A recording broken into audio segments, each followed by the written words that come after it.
from the rest of his squad to find kills, as DM is going to do some lane shenanigans here, already pulling the wave back behind the tower. Yes, things one must do when you have a position 4 Slark player. He is well aware of what needs to be done here, as 9class will just keep lurking around and being a nuisance down there.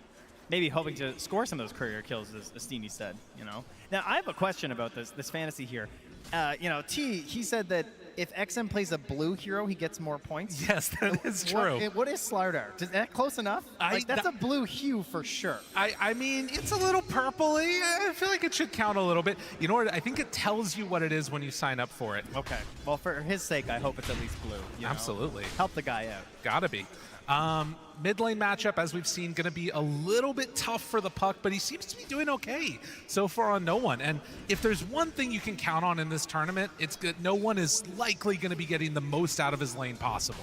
Yes, I have decided to dub him the Terminator. You know, I feel like he was away for a while and he came back, but it doesn't, like, I don't think he aged very much. He kind of looks the same. So I think something's afoot. I think he might have like some bionic parts in there that we weren't made aware of, because he just came back and he looks as good as ever.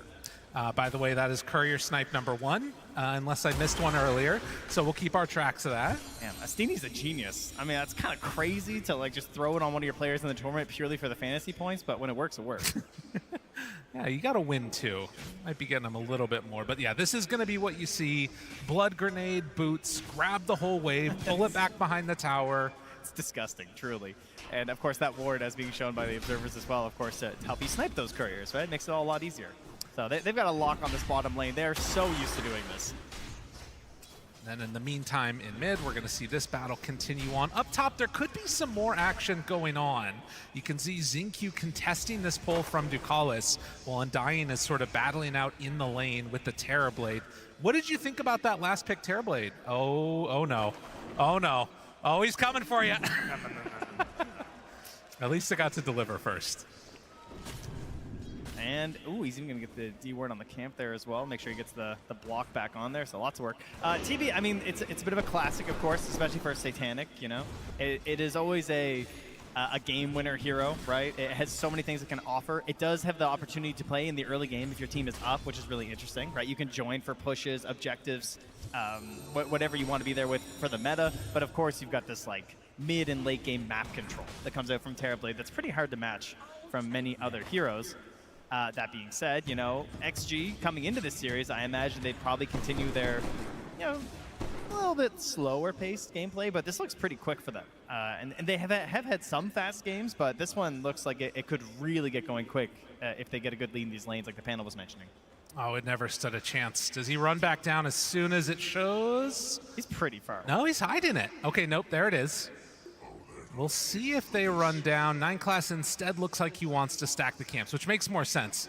And actually, it taking that ring around the rosy might buy enough time for 9class to come back in. We'll see what he decides to do. Instead, he's making his way over towards mid. XM does get hit by that, and now a jump in. Only going to be able to find a couple of punches, but the blood grenade isn't enough. Nice spacing. Not able to quite find the finish there. I mean, you're okay with that, though. Obviously, this is a lane that's supposed to go pretty well for the Slardar. Just Puck, over the years, has lost quite a bit of strength in that mid lane overall, but Slardar, of course, has just got buffed and buffed and buffed when it comes to being near water and having the reliability here. It goes for the coil mid. Does have level 6, though. The jump up is there, able to find a bash, tries to back out, and he's able to play himself out of it. XM, what a player, and X-Nova is going to be the one that draws first blood. Woohoo! That was nice. Very quick rotation. Disruptor, not always the best hero to come in and save you in the mid lane. Oh, not always something you can count on, but X-Nova makes it work there thanks to some fancy footwork despite having no feet on XM. Very solid move, and Dream Coil down too, so that kind of opens up some rotations here too if they want to try and pressure Satanic, particularly pre-6. We'll see if there's any movements that come in. These twin gates have been a classic, but when you get your courier sniped, starts to feel a little bit rough. Gloves and boots? That's really annoying, especially the gloves, obviously. It's an interesting way to try and deal with Ame. I mean, every game that we've had the pleasure of casting of Ame, his heat map is just the bottom lane. True. And he stays down here forever, and then his teammates pull the enemy everywhere else on the map. Anywhere else but bottom lane. And Ame just chills down here until he gets his items. And P-Vision have decided to just like kind of let that happen again here, but they're getting the trade of their Lycan also getting very farmed. Right, he's almost going to have a helm completed, which could turn very quickly into that tower being taken down. So that's something to watch for here, as we are going to see 9 class. Still just level 2, by the way. He's able to do a good amount with that. Finally getting the Wisdom Shrine. Xingqiu taking the other one on the other side of the map. But this is going to be the thing to watch for, is how do they change up their gameplay for Ame? Are they going to still try and keep that pressure on, or are we going to see something where maybe they leave that lane? It's just this career. I know. It's like trying to find the Northwest Passage, you know? It's just like, where is it, man? Nowhere to be found. Maybe a bit of a wraparound going on towards mid, though. They were looking for no one there, and, well, yeah, it's not going to be an easy jump. Well, I mean, the coil back does usually open quite a few opportunities for Puck, right? Puck loves it when you get to catch someone diving your side lanes and you show up, Dream Coil, and turn it around. Not the easiest heroes to do that versus, right? Like an Undying, it can be a little bit risky to go for it if there's any sort of backup. Your Lycan's not really playing the tower anyway, so no one doesn't have this natural accelerant of just defending your side tier 1s that you like to have. But he does have these stacks to accelerate him that 9 class has been prepping for him, so this is also great, of course, just for 9 class, because as a position 4 player, you want to get as many stacks as you can to get that golden XP for yourself. They miss on one of the sentries. It's just off to the left there, and so XG, after making that rotation with Xnova, are not going to be able to make any type of substantial kill happen. And this could be an issue as this game goes on. I feel like between a Lycan, Terrorblade Illusions, and now a Slark support, how are you meant to sort of keep vision out on this map for XG? Yeah, that's a very interesting part heading to the late game too, right? That's you're trying to just deal with wave push and also trying to find these ganks. Your smokes are at a complete premium on XG. You cannot waste a single smoke or it's going to feel awful. Ducalis hitting that level 6 is now going to come back over this direction, and Ame is a potential target if they can find the right control. Man, that is a juicy level 6. Look at this. I mean, what's the duration? 6.5? Kisses go for what? You got 8 globs. I don't know. It's not bad. There's a chance. It's over 5.5 seconds. You get that ulti pop to the right time, he's going to be in trouble even if he has it.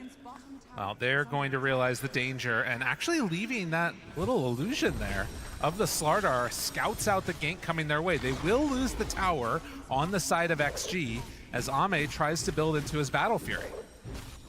And you know, I'm reminded a little bit of that game that we saw yesterday of XG versus Tundra. Tundra started off, got this good beginning lead, and if not for maybe some weird Roche fights, XG could have been in a lot of trouble. And I'm seeing a similar story here. You've got some pretty heavy push potential from P-Vision. Yes, 100%. I think that would be the conversation I could imagine Astini having before leaving the booth, right? It's just like, you got to make sure those first objectives are going to be so important because they can take it very quickly on XG, but you can as well on P-Vision.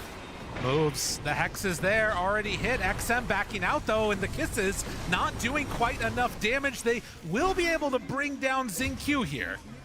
But and finding any more tower. than that, well, they'll pop the glyph. Is there going to be any defense here? Look at this army. I mean, it's really hard to fight against this. They have the creep there, too. XM already taking a boatload of damage from the creep, from the summoned wolves, and they're trying desperately to keep the tower alive. Will manage to.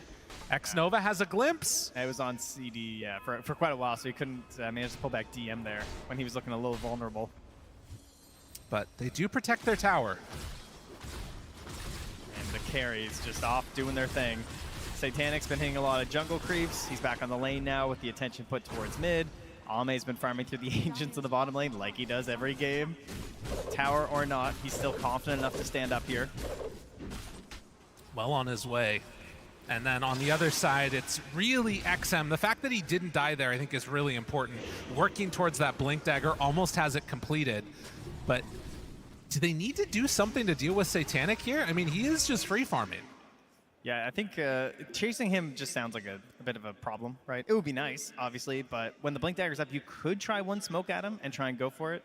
It would be nice to have 6 on Xnova at that point, which is probably why he's here camping mid, trying to catch as much XP as he can here on the tower.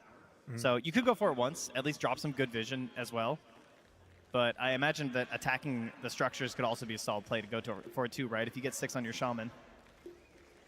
The call is there to get back underway. P-Vision versus Extreme, in both teams at this point not putting high priority on trying to find a ton of kills, just 1-1, 11 minutes in. Oh, a nice little move in. X-Nova able to get the deny there on the tower. You take those little victories when you can as a support gamer, you know? Oh, yeah. TP up top here. No one's looking for his first rotation. Oh, finds it there. Dream Coil down. Satanic in the way as well. They have Tombstone, they have everything, but this is a hard survive. And Exodus actually almost able to sneak his way through the trees, but a kill is a kill. Yeah, knows he doesn't have a chance there, even if he pops the ulti, so he'll just take the Ceaseless Dirge and immediately go to his Ancients, which are well stacked up here, of course. This was something that we saw from XG where there was not a big priority on stacks really at all. And there was the danger that the enemy could have came and stolen them away. They're going to scout them out here right now. Looking, hunting. DM about to lose a creep, goes down to X-Nova. Does have glimpse, doesn't have vision. Is Zinky going to snake these, or we're just leaving these all for Ame, no? All right, this is Ame's piggy bank.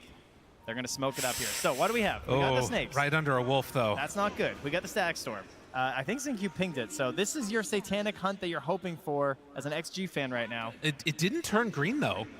They just barely walked past it. Is there any way that they actually managed to find Satanic up to the east side? Doesn't look like it. No, he's out. So they can use this with the Helm of the Undying to just push the tower, so it's not too bad. They'll even drop the big bad snake there, too.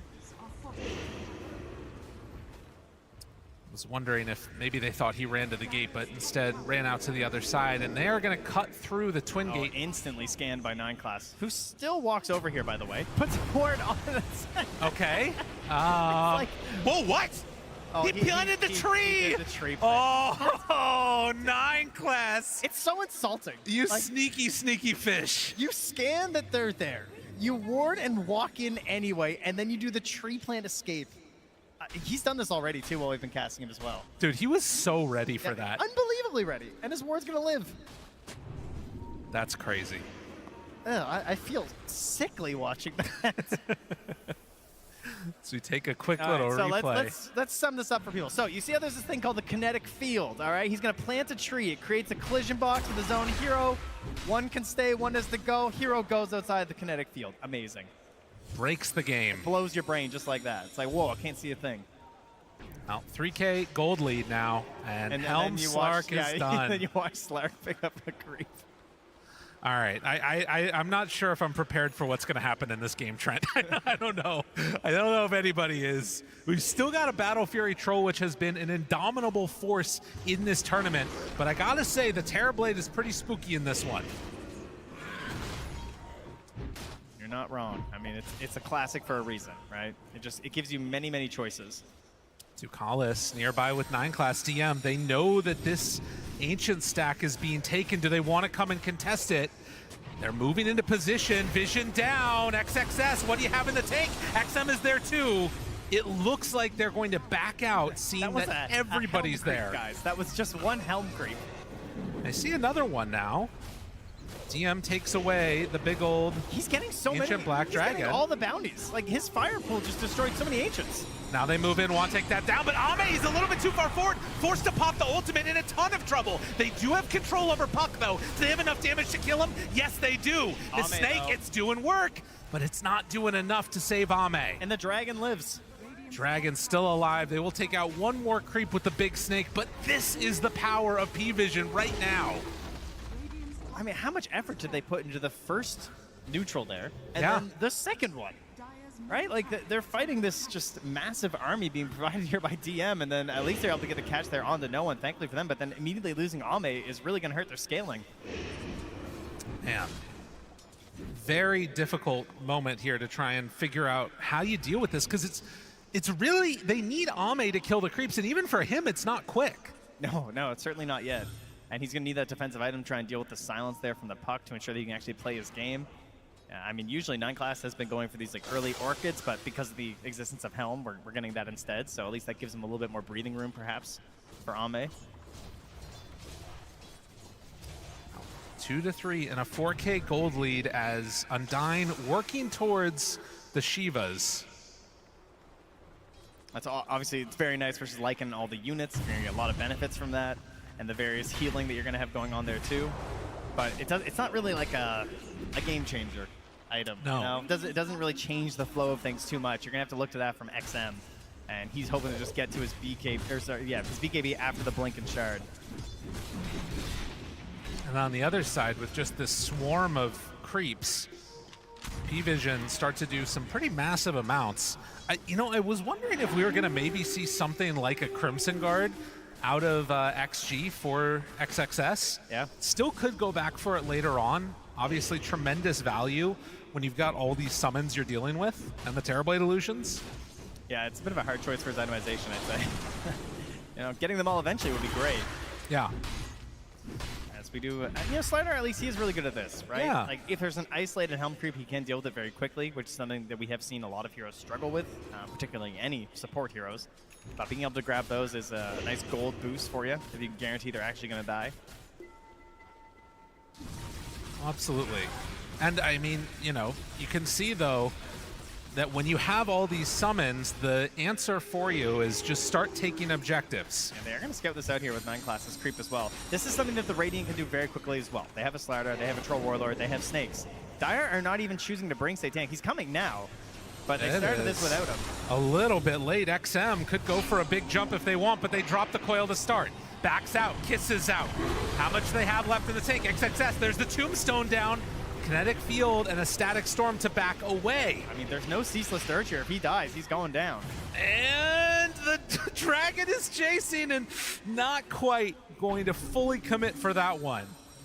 So Roche still up. It's not even below halfway HP.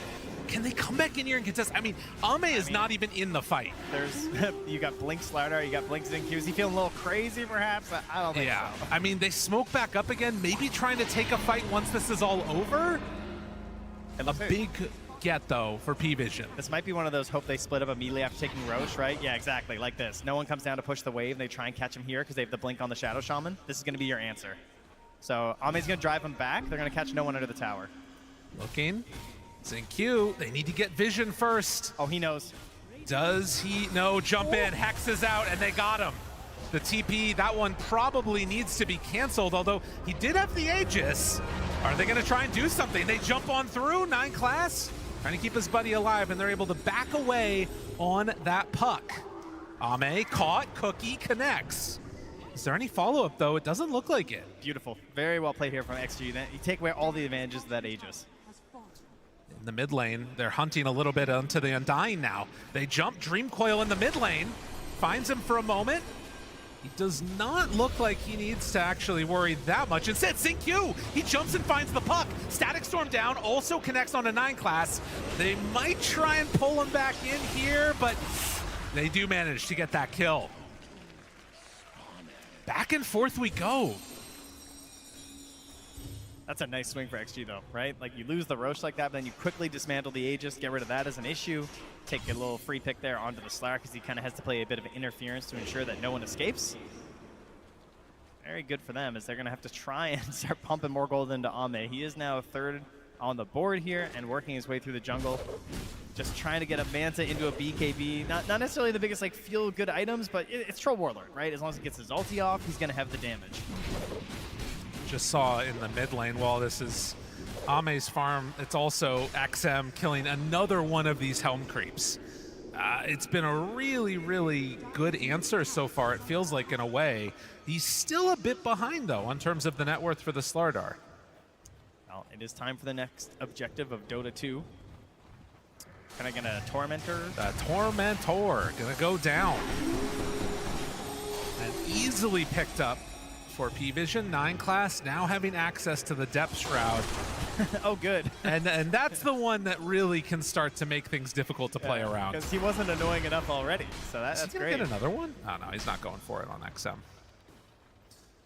Working towards that BKB. Yeah, this tier 1 tower is still very healthy in the mid lane right now for P-Vision. That's a helpful one to have.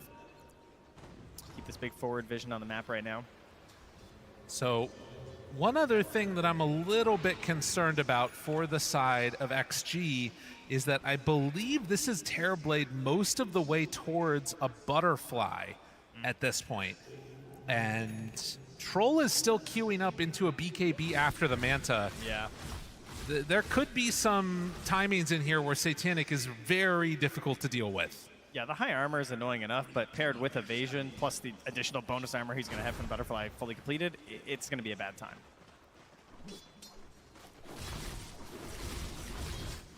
See if there are any changes that come up with the build, or if Ame is just going to have to stick to it. In the meantime, Lycan also gets an AC. Man, this timing is going to be nuts. Yeah, it is a very powerful timing. Butterfly plus AC. You have this Depth Shroud. XXS is trying to counteract it by getting the Shard finished up on the Undying. So maybe if someone is, you know, in trouble, he can try and get a big save onto that during the kisses, during the coil or something. Man, for both of these teams, a win here would just be so huge for them. Guaranteed moving on, and obviously a ton of love within the crowd for both of these orgs, as we've heard multiple times throughout this event. But very much one of those windows right now where P-Vision, if they can find the right fight, feel like they can really put the screws. Kala's put a crazy ward down here. This big aggressive smoke. Trying to catch up to X-Nova. X-Nova underneath a ward, TPing out, and does manage to escape. Out they go.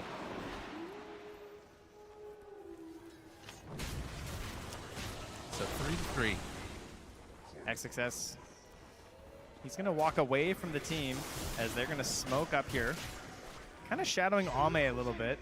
Maybe hoping that P-Vision are going to think about Potassium. Crowd is generating power here with the wave. Oh, we do have a little wave going through the crowd a little bit as well.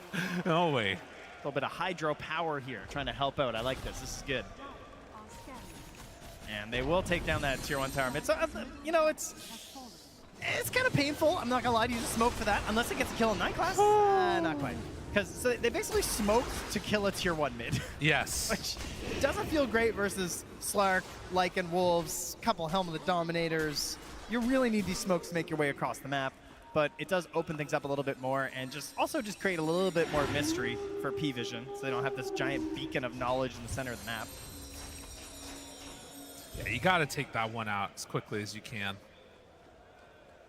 A tough situation now, again, for XG. If they want to try and make another move, it feels like every time they're just completely scouted out immediately. And that's the full butterfly. Butterfly and the finished BKB. That's what I was trying to figure if that was done too for no one. That's a powerful timing. So if they want to kill this puck, it's going to come down to XM, right? That's pretty much it. Oh, and 9 class hunting around, spots X-Nova. Can he push him to the low ground with the effect? No, not going to happen. So X-Nova in some trouble, going to fall here. And the area in which XG is allowed to play grows smaller and smaller. Yeah, still just holding meta right now in Satanic, but I mean, he's got the Demon Seal. That's what's so nice about the Shard, right? Just use that for your smaller pushes, but when like the big fight comes, you can fully commit with meta. The Butterfly pushes. We saw 2 games in a row of it with that Medusa in the last series from Ghost. Is Satanic gonna be able to replicate a similar type of strategy? Get Butterfly, walk down lanes before there's an answer. Jeez, they just really ignored XXS, huh? Oh, yeah. They just had no cares for that guy. He's walking up, throwing Yeshiva's guard out. They're just like, you are so not worth it, man. I mean, they see Ame there underneath some wolves. So understanding that he's in the area, are they gonna try and mount any type of a defense here?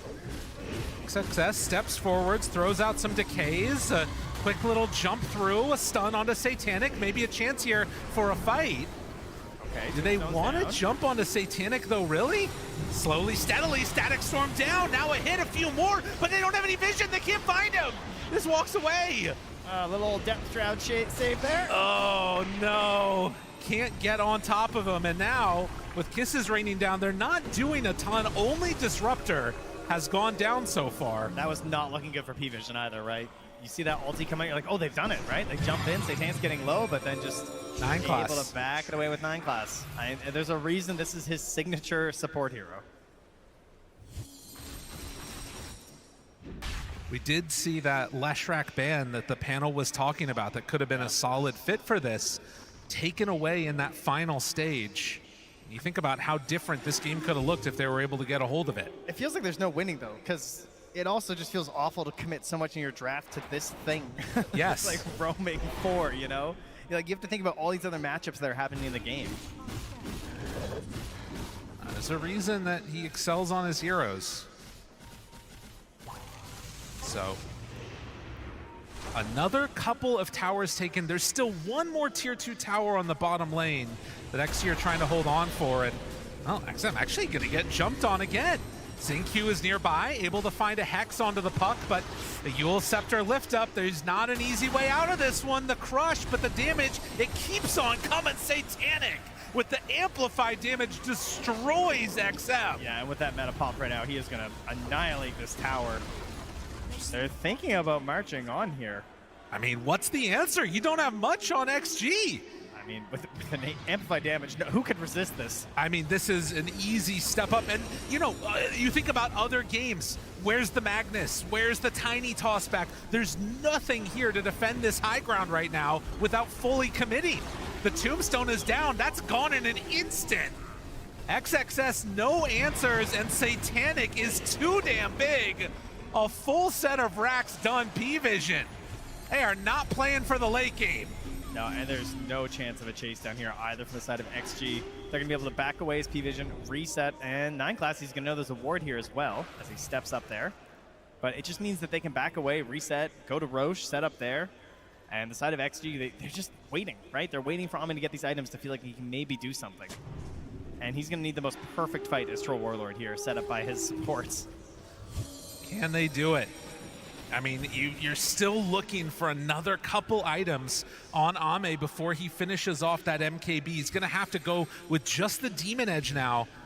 And they are heading into an area that could potentially turn into a full fight. All right, we'll see how does the Depth Shroud play out in this one. Maybe they can get 9class first. Maybe they get a Blink Hex onto this puck. Maybe that's how they start this fight. I mean, they walk up there and they take the Watcher, and that immediately alerts P-Vision to the fact that they're in the area. Roche, 28 seconds until it's going to be back up again. And it looks like they're going to have to back away again on XG. Has a single smoke of theirs worked? Like, they haven't been able to get anything. Well, they only have 3 kills, so it's... Hey, you know what? They got that tier 1 tower mid. That's true. Skelly Bros doing work. It can't run away from you. Hit the towers. That's right. As we have some Warpine Raiders here scouting out the pit. Friends, even on opposite sides of the battlefield. Truly a beautiful sight to see. Well, Roche is up. And now the question, as XG, are you going to come and contest this? The Warpine Raider scouts them out, sees that they're in there, can start doing it. We're also only a minute away from Roche switching sides. Lycan Wolf is running through them, though, right now. I mean, oh, it's so hard to make this happen. There's a disarm. Ame is on the other side of the freaking world right now. He's not getting involved in any of this. He will TP now. And they're smoking. Okay. All right, what's the start? Who are we going on? An opportunity here. Shiva's guard to show what's going on. Roast below, half HP. XM jumps in, gank the creeps. Charlie, it will take you to victory. It is the least maneuverable unit. It is so hard to get anything done all against right, this hold lineup. on. Wait, he got it. He's got the MKB in time. Oh, they bought enough time, and Ame starts hitting, but no, the wolf is in there. They know about this, and now they start throwing the kisses. Ame, are you big enough? Are you bad enough? Can you take it down now? Oh. You disgusting fish! He got it, steals it away, and only they can look on in shame. Oh, he's still alive. He's not even dying. Ban this hero. I don't want to see it anymore. Unbelievable. Oh, it's a wise man once said, that's a hard fish to find, Lyrical. Oh, he's so good. Even so his teammates know how good. Just tip, tip, tip. And of course, the damage coming in from the whole rest of the squad. 3-8, 16,000 gold lead. I can't carry on after this. Oh no. After seeing that snatch, like if I'm X, that's me. I'm just XXS. Just take it. Dead on the screen, and P-Vision ready to not just end this game, but break their spirits. P-Vision come in, completely destroy XG. You know, there were some questions. Like, who's going to have the edge here this early game? You know, which team could run this game down a little faster than the other? Well, we got our answer. Oh, yeah. It was, in fact, P-Vision who very quickly, you know, there were still some chances there. You're like, okay, you know, they're looking for this endomization. Get the MKB.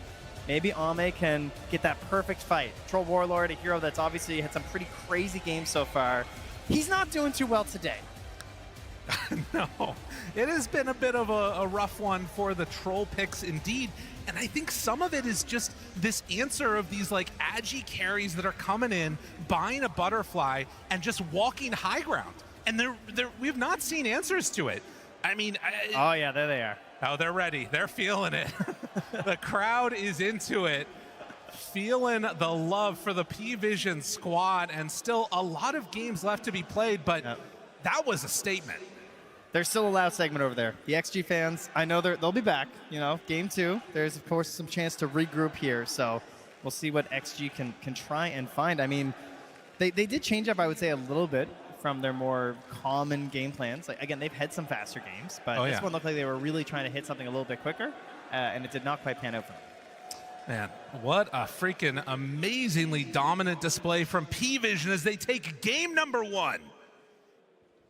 This was a slaughter, or rather, actually, can you even have a slaughter when the kill count is as low as it was? It was just calculated and cool, Kezu. This was just P-Vision in the driver's seat from the get-go. Yeah, it was just very slow from like maybe even start to finish, right? But XG didn't really get to do what they wanted, like do well in your lanes. Didn't really happen. I would say P-Vision, they got everything that they wanted. They got the 9-class Slark, he got through the lane, the DM Lycan, he got through the lane, Satanic got to farm all the game 2 on his TV, so I feel like XG, they really fell flat in this game. Yeah, I think XG's draft were very dependent on these lanes doing well because that was their entry point into the game. That Lycan would have a slower timing, that they'd be able to play without their supports getting completely crushed by the wolves, but every time they tried to go on this bug, that Lycan just covered for him so well. He just ate that backline. I mean, it feels like one of those games where if XG don't have any kills to their name, it never compounds to a little bit of tempo. A kill was a Roshan, a kill was a tower, a kill was anything, any purpose. That's the whole point of Dota. And for P-Vision, the fact that they just kind of stall the game, chill, take the fights they want to take, reset, it makes it so much simpler. Like when you look at Puck, Slark, Snap, Lycan, Terribly with Illusions, like every single hero has a way to wait for the fight because the lanes are always shelved. 9-class is such a nuisance, this game. Like, we're watching, and I'm just looking at this Slark in all of these highlights, but he was just running circles around them, he was dewarding, he was drawing attention, he was forcing spells, he was pushing himself out of kinetic fields. Like, he showed us why so many teams just hate playing against his Slark and why they've been banning it for so long. Yeah, and he also did the cool Treant or the Iron Branch play against Disruptor that you mentioned. He would be already ready for everything. Yeah, and here they also, like, they did the Dominator. He had his creep in the pit that showed them vision without Extreme Gaming being able to see the Wolf. And you'll see later his entire team is tipping him because not only did he do that, he jumped in. He snatched the Aegis for his team. I mean, likely they would have won without this play too, but this was really like the nail in the coffin. And I'm a little bit worried for XG because I like the idea of this Disruptor and the Troll. You play fast, you try to shut down the Slark, which is one of his weaknesses. But even that, it didn't damage them at all. They just fully free-farmed in their offlane. Already we see from the stats, right, XSS, right, a statement offlaner that we've been praising a lot so far in both the Road and the playoffs. What, 0-3 there on the Undying? Like, you first pick the Undying, it feels reminiscent of Nigma. They first pick a Nature's Prophet, the draft kind of comes crumbling down, the Prophet becomes one of the problems. Undying is the first pick, and down the line it's like, brother, you got 1 assist. It's like, imagine if this game you had the Mars or the Centaur, any other hero to facilitate the initiation, the fight, and you weren't hoping the fights around you. It's why P-Vision stalled out the game, right? Do you really want to run into a 15-minute offlane Undying? Of course not. Wait for 25 minutes, you can poke them, but when you want to break the game, you're already outscaling the Undying that never found the correct fight. Yeah, I would definitely prefer for XXS to be on a different hero in the next game because I think you want to shut down Satanic. Like playing against Undying, it's very tailored what this hero is going to do. He's going to decay you in the lane, but he doesn't pressure you on the map because, yeah, I feel like P-Vision, they just got to do what they want. Play on the map. 9-class, very deserving MVP on the Slark, did everything he wanted to do, succeeded with it because this game, this was quite easy for P-Vision. Yeah, it felt easy, and I want to know in how much to a degree this is very impressive for P-Vision, which it was, and I do not want to take anything away from that. But at the same time, I can just imagine myself being the meme and poking Extreme with the pick do something. Is that unfair to say?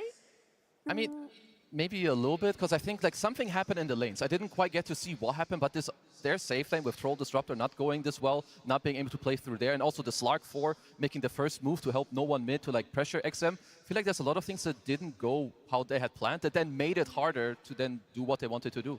It's not like they lost lanes, they just needed them to go better because the lanes were even and then higher after they went to the jungle. Like suddenly Lycan was left to his own devices. He got that bot tower early. That whole part of the map becomes open. Like maybe they should have focused more on just playing bot and shutting down that Lycan, because when you look at that draft, that's probably what needed to happen. That's what created the issues with the map and the lane shove and not being able to take fights clearly. Like if your two supports are Disruptor plus Shaman, how do you make a move? How do you clearly take a fight when enemy Lycan is just going to eat you? I mean, you could also do something if you got the Aegis, right? 9 class stealing it.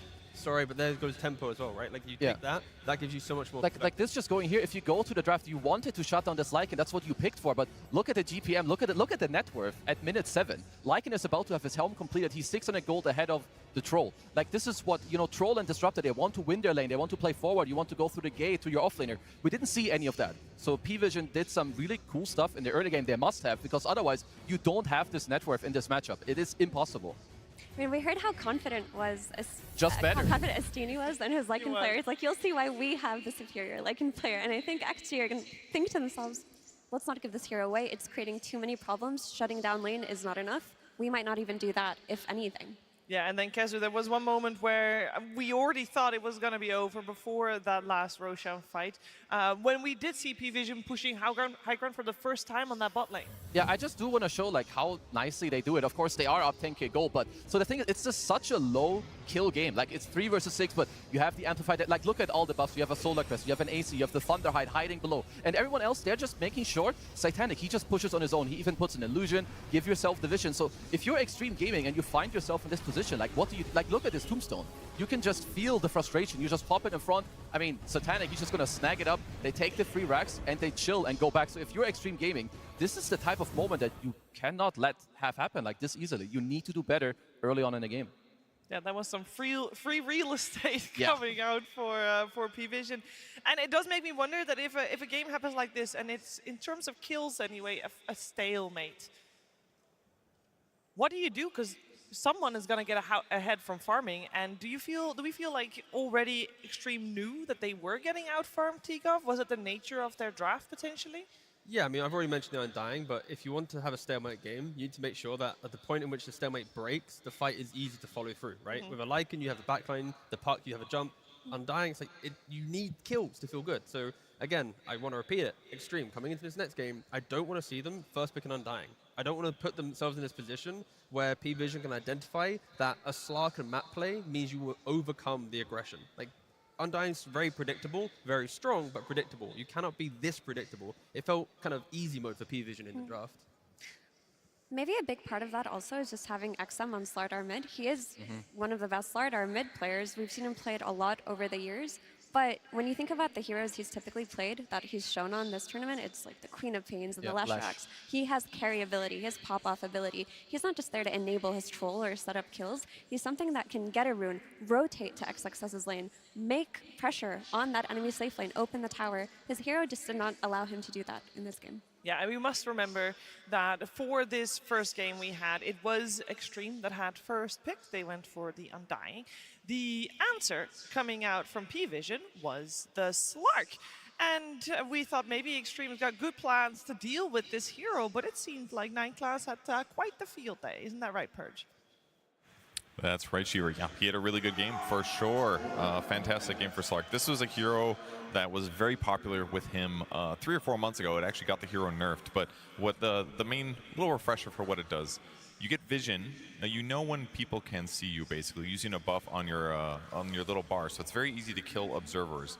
And what this basically does is it makes it very hard for high-level players to predict where their opponents are going to be, because normally they have a little bit of ward vision at least, and that ward vision is going to make sure that they can protect their heroes, they can have efficient farming patterns, that they die less, that they get more kills. All those things really combine to big advantage. And 9 Class can basically play really aggressive for most of this game because of Dark Pact. Here's that really cool Static Storm kill that they had against him. This should be a 100% surefire kill, but what he does is he puts himself at the edge of the kinetic field, and then he puts a tree basically right here, and because he was on this spot, it forces him out. It's one of the only ways to get out of this ability. So very difficult to do, but the fact that he got out of this and stayed alive means he's still on the map, getting farm, getting gold, creating Helm of the Dominator creeps. I don't even focus on his Helm of the Dominator in these creeps and in these clips, because this whole time he's using it to doubly scout. He can go spot for heroes. He's going to use the nice puck orb with some vision to get an observer ward here. This means that now Extreme Gaming have to make more risky initiations to go into the Roche pit, because they don't necessarily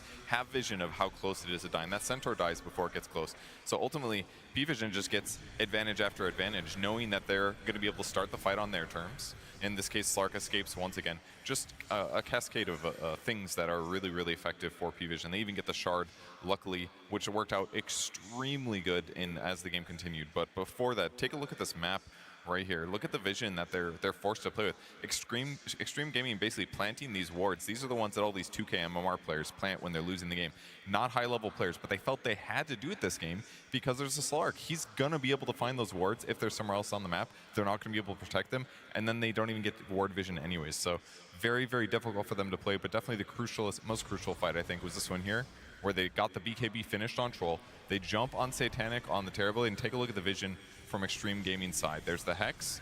They're going to do his full Static Storm and a Kinetic Field, and they go on him with BKB Troll, but that shard from the Slark just makes him completely invulnerable during this time period. So they get a full disengage. The full BKB is wasted on 2 of their cores and all of their ultis. Just a really catastrophic team fight, all because P-Vision Slark did such a good job this game. Thank you very much, Purge. That seems like I have a very easy solution, Kazu, for the upcoming ban Slark. I mean, it is a problem, right? Because you have to ban so many other heroes too. But I love the clips because it just shows you that there's so many things that it's hard to spot as a spectator, but you can feel it in the game. You know your wards are dying. They have TV illusions pushing. There's a Dominator here. There's a Slark taking out all your other wards. So for the next game, I think for XG, they need to find an answer for this Ghost push. Maybe you take it yourself or combo it with having a Playmaker on XXS in the offlane, because something needs to change. XG are a structured team, right? Slark is the best hero to break a structured team. Just ban it. Easy. Yeah. Then we're going to find out what they're going to ban, of course, in the game that is upcoming. But before we are going to watch game number 2, we are going to watch another short film contest. Contestants, it is time for Dream Team.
Victory.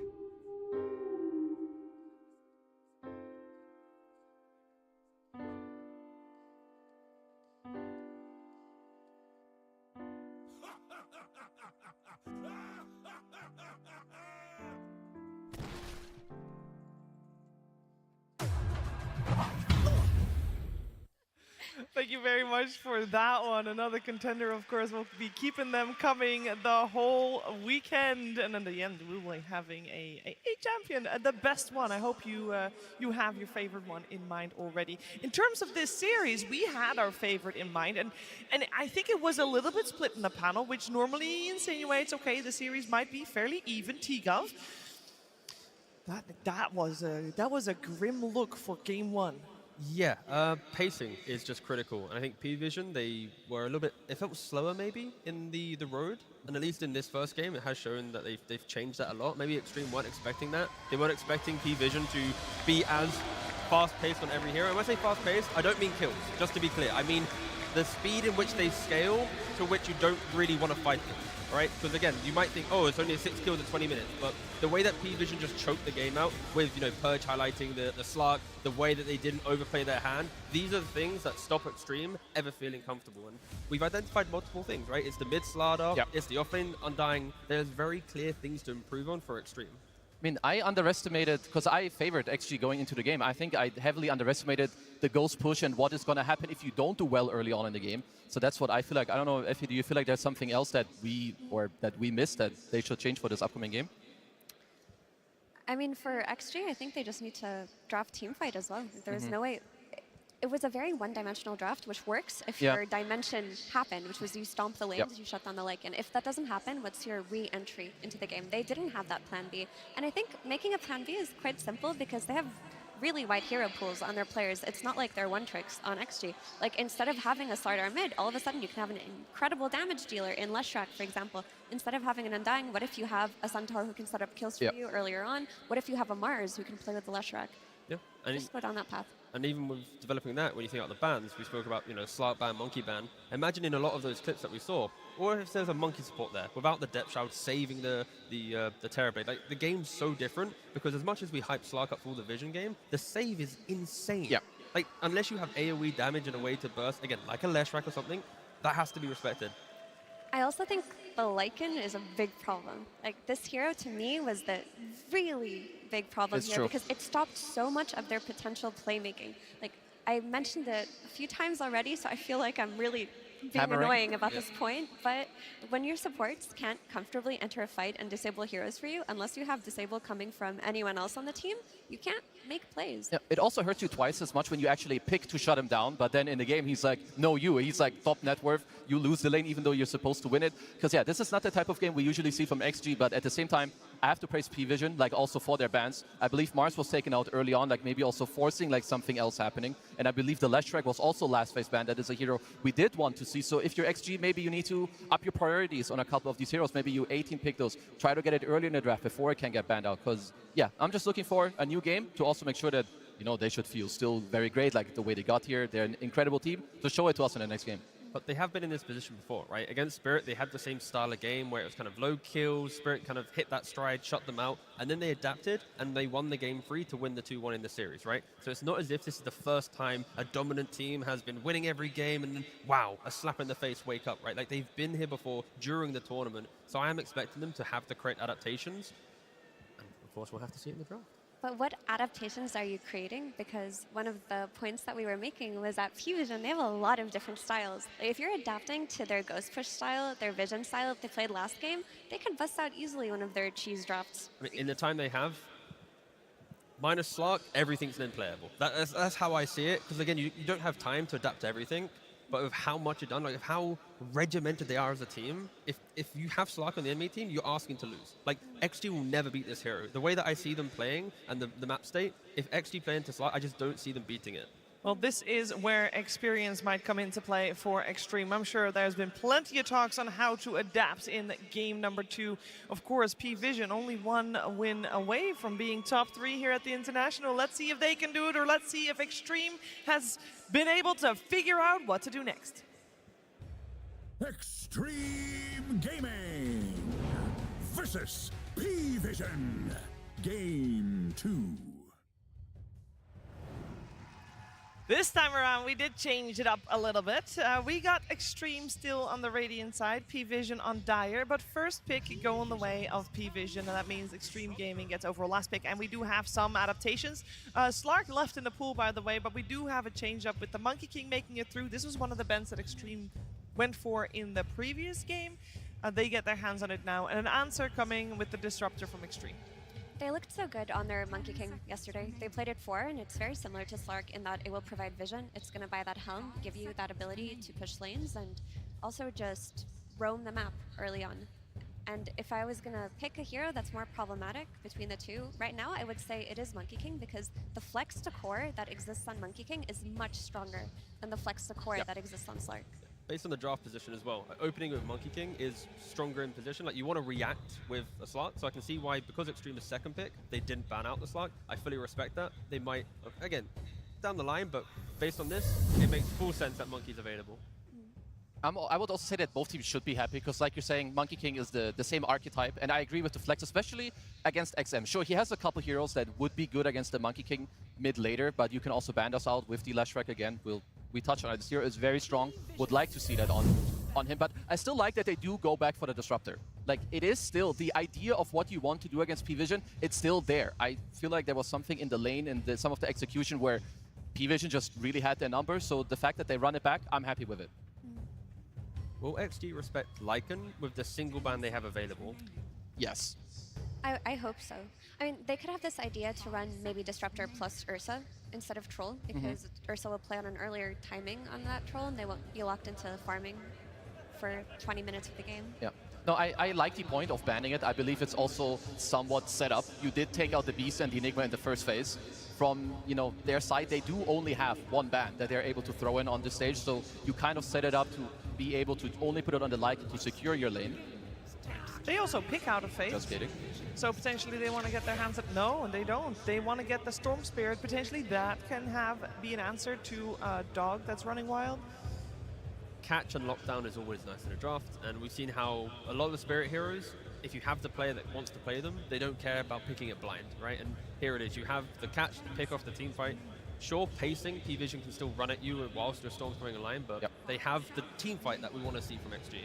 So just want to quickly point out the heads-up ban of the Meepo by XG, because there's an ET ban on the side of PV in that first phase. And ET, when you ban it, you're typically saying that, oh, I might consider picking Meepo, or I might be considering picking Chen, because those are the heroes that he typically counters. So instead of banning Lycan, they're just like, you know what, we're not getting cheesed here.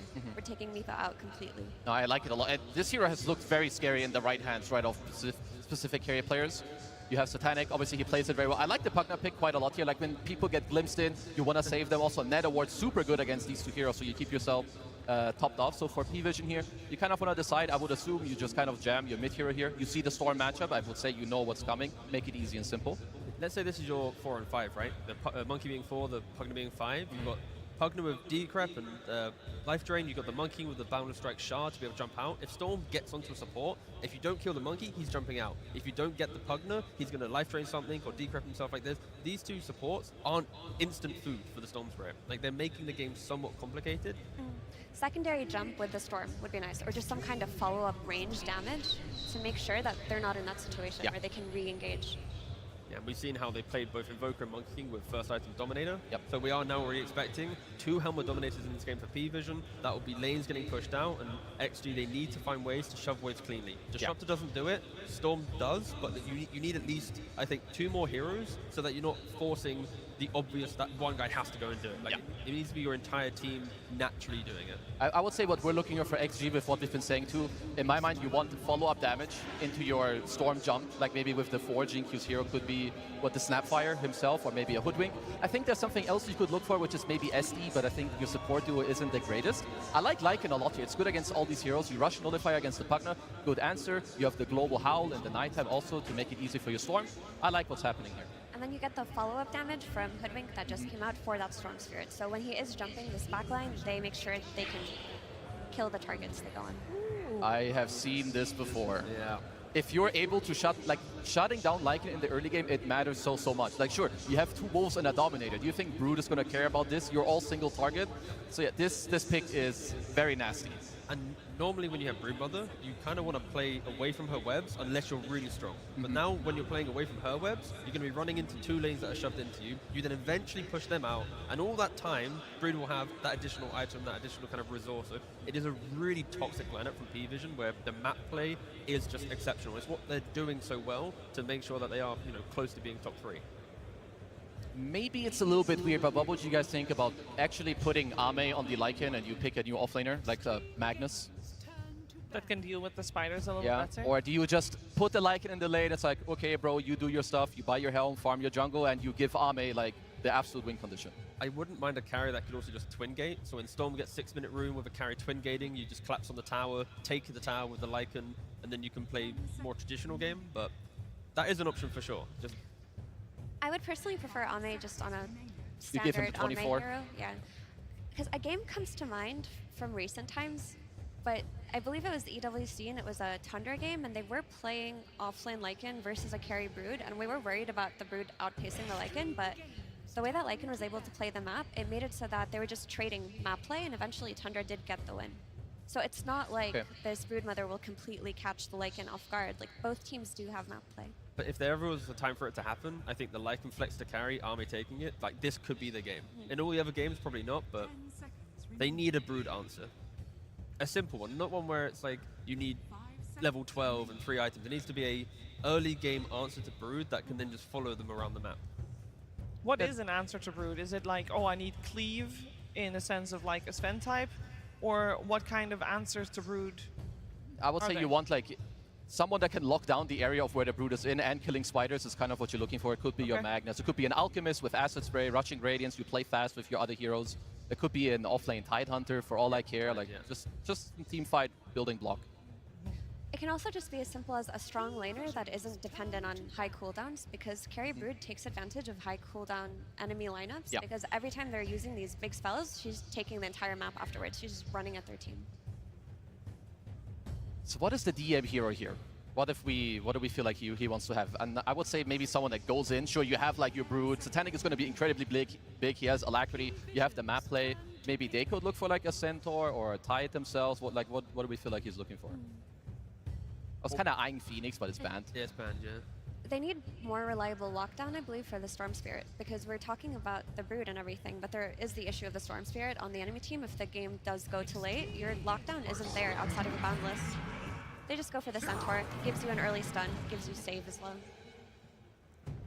They're going to be tanky so quickly. Like the first 2 items that every hero buys on PV is we are harder to kill in the fight and we want to fight. There's no hero that is, I need to scale, there's no battle furies, nothing like that. It's just all skirmish in these heroes. I mean, what I see is you have the Lycan into safe, and if you want, maybe with a Magnus, you could go for the Arme Sven. You want the Brood answer. I don't really care specifically what exact hero is going to come out, but have high damage, maybe be a nice combo for the Wolf Bite, no matter what role the Lycan is in, and be able to also jump. Because right now, it is all on your Storm, so Arme, I'm sure he's going to find the one. Do you guys hate Lifestealer here? I feel like they can map play with Lifestealer and Fest Bombs. It's a good lane versus Centaur. The Rage is going to be very useful against the mischance from Brood. Also a free BKB versus Invoker. Just then there's no hero to stand in front of the tower when Brood comes online. When like two Dominators come down the lane plus Brood, Lycan has to kill the hero. He doesn't stand in front of the tower.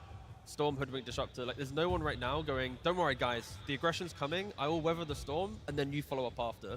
Yeah, be it from an offlane or a carry pick, but that hero has to be able to take the fight to PV at the towers. Yeah, I would like someone who can just like eventually take over the area. Like when Lycan says, okay, I'm not touching this offlane, I'm gonna jungle. Someone's like, okay, when there's a lot of spiders, like I can take it over.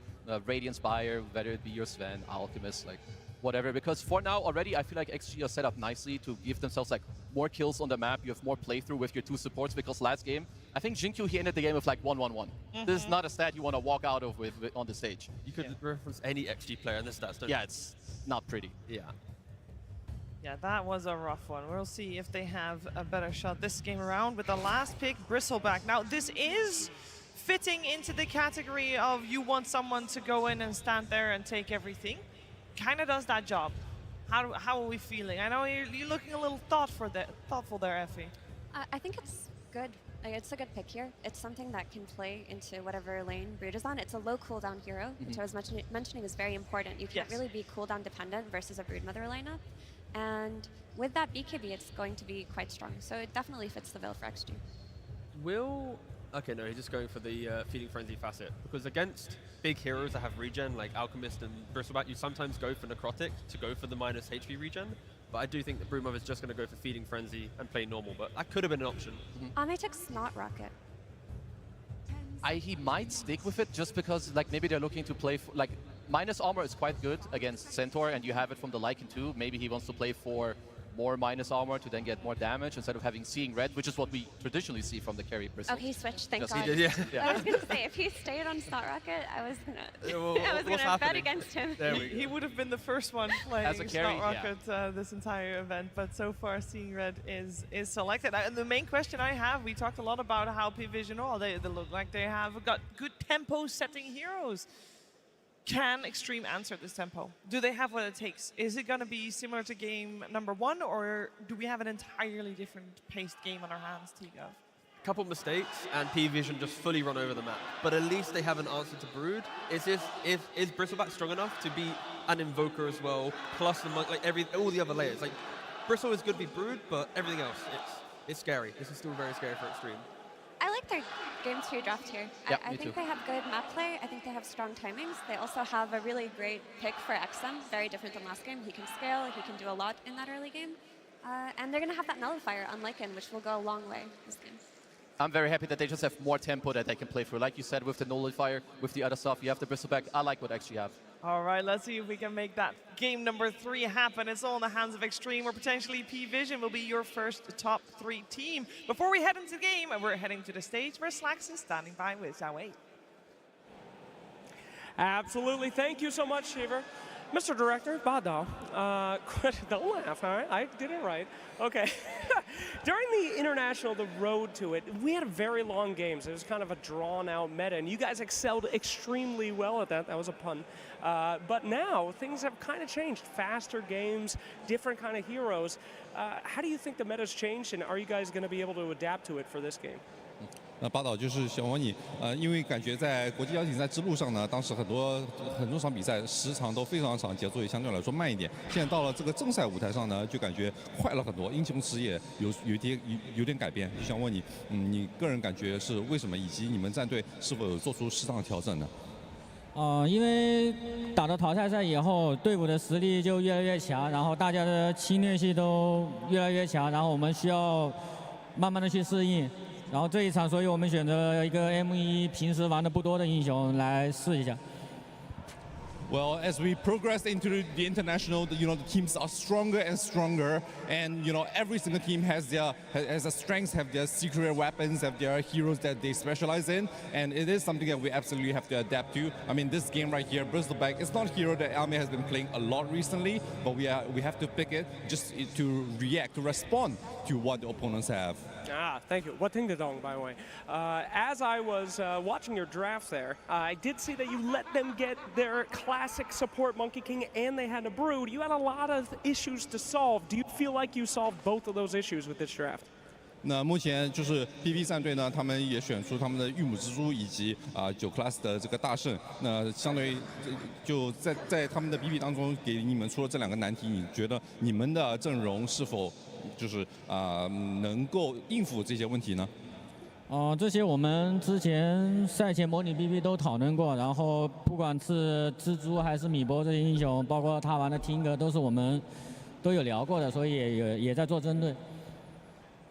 Definitely, I mean, we are very prepared for some of Satanic's unique heroes. His Broodmother, Meepo or Thinker, we've all prepared for it. We've considered the possibility, so I think that we're pretty ready for this. All right, thank you so much, Jit. Thank you so much, Mr. Director. It is an honor as always, and we'll get right in that game.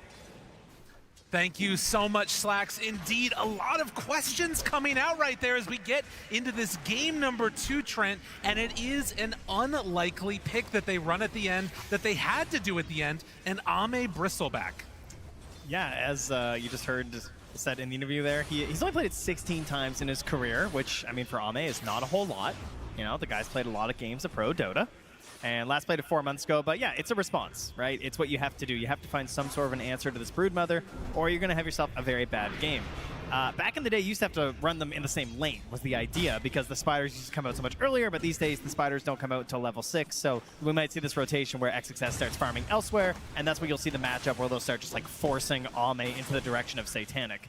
But, there's other concerns throughout this game, right? We've seen the Broodmother already. We've seen how it's very effective at shutting down this Helm push. So when you go for this early Lycan, this has been a very solid answer that P-Vision have already used before.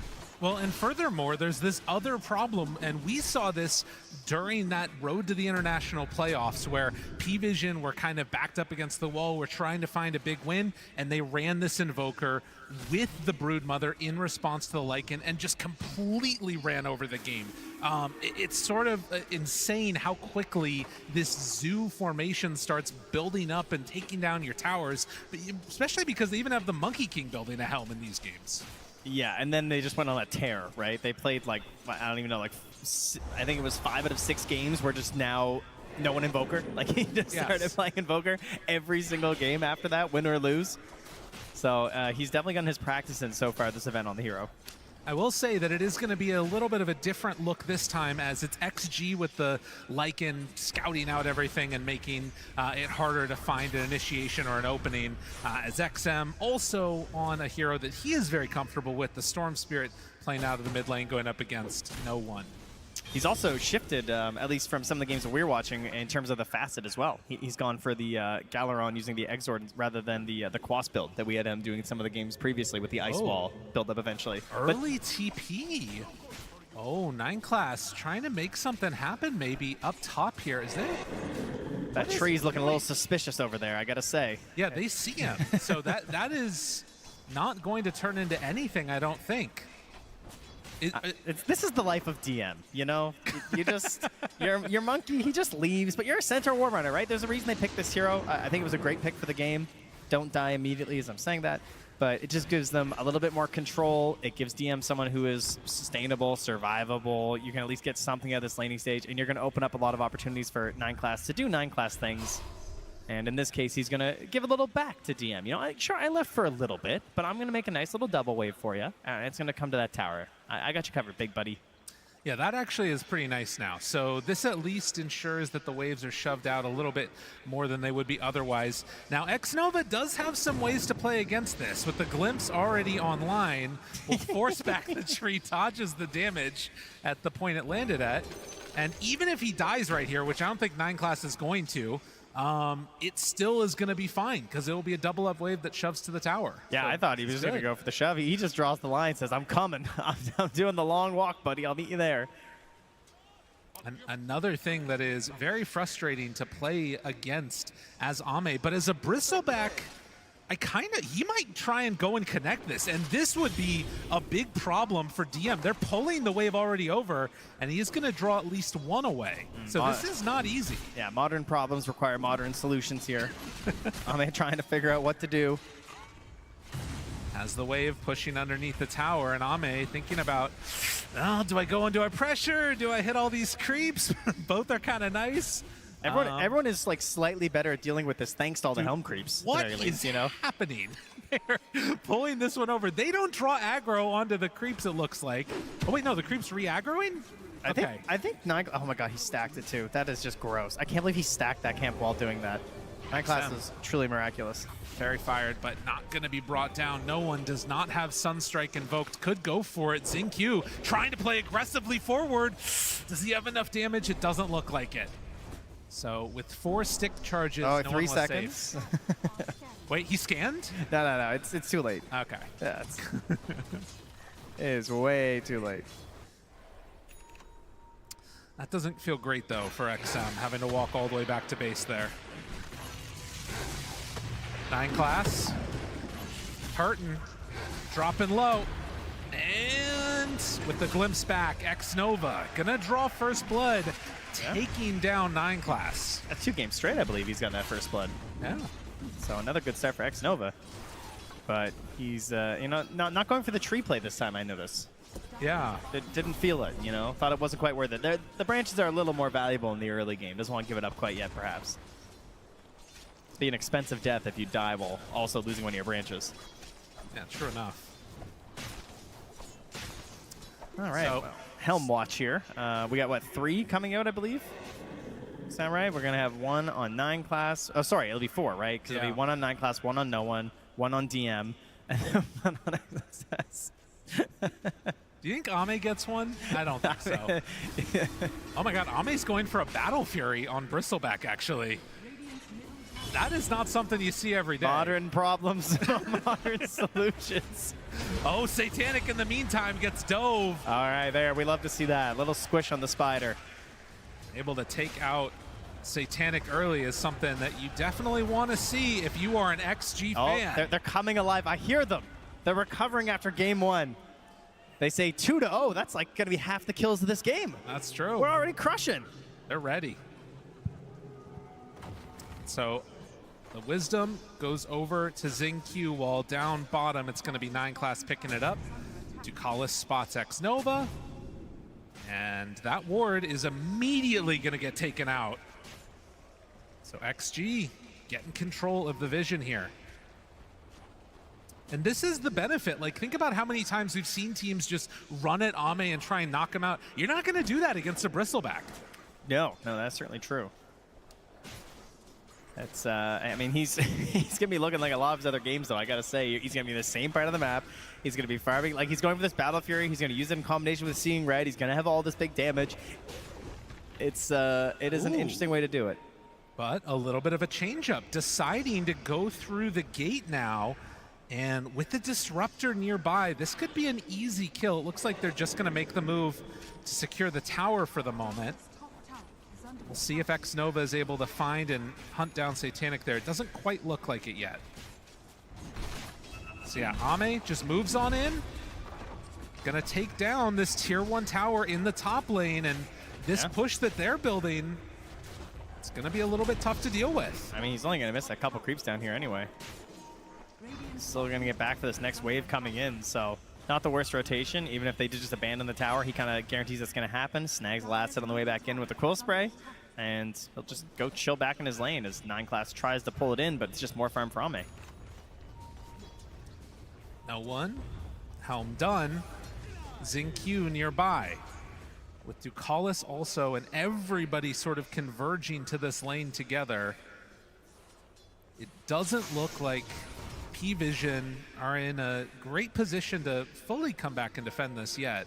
There's Wolves scouting all of it too. Do we know who the best RTS player is in Dota 2? Like, are we aware? Should they be getting signed to a team soon? Like, there's a chance. That's really the stand-in we need.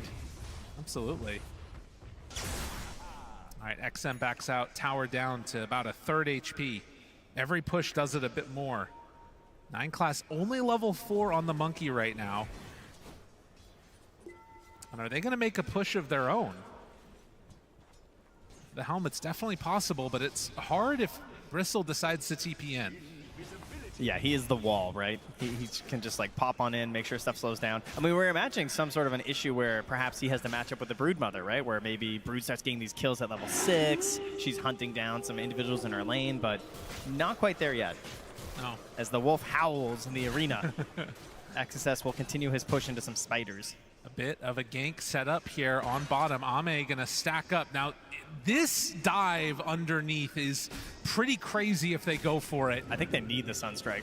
Underneath the tower, Ame, do they decide to jump on him? The channel, there's a lift up Disruptor, the first one that gets gonna get hit, but do they have enough to bring down Ame?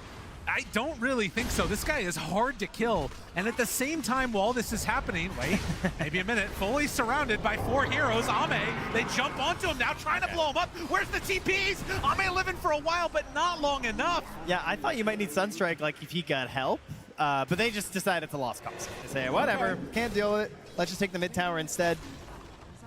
So he does get punished there on Ame, and this is likely going to continue into a push, you would think, on that tier 1 bottom. Can't imagine there's going to be any sort of a defense now. So now we got to think, how do we hunt the spider again? 1 death so far on Satanic. Can they get another with the help of XM Storm Spirit? And of course, the ulti from Xingqiu will be the other part of that. Does have a regen rune ready to go if XM gets wind of where that spider is at.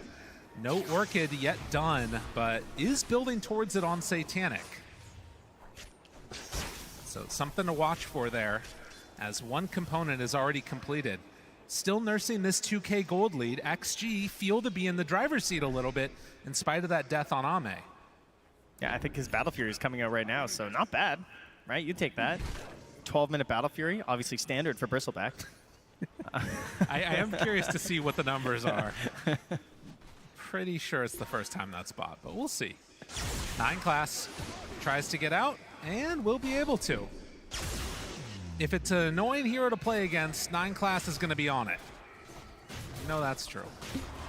And almost a full Helm of the Overlord as the gank onto the creep will be good enough. They take down the tier 1 tower in the bottom lane.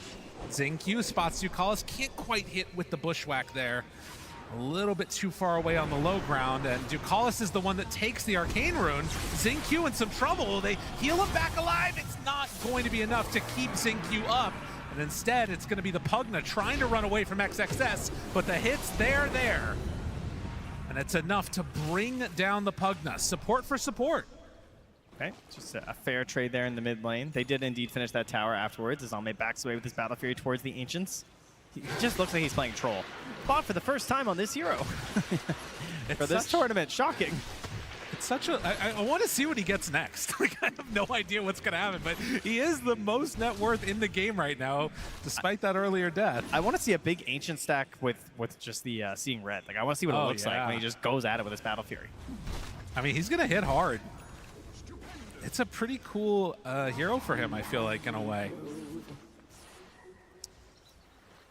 So, still farming quite well.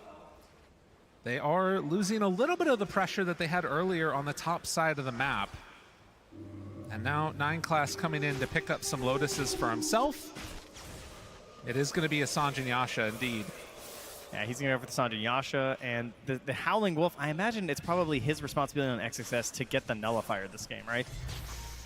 It feels like you're going to need one, right? Otherwise, you're going to be dealing with decreps, and I'm sure there'll be some additional Ghost Scepters picked up after as well. Unless you're really confident in your ability to just purge people with a creep. But a smoke up, and there is a creep here scouting for them while Brood tries to back away.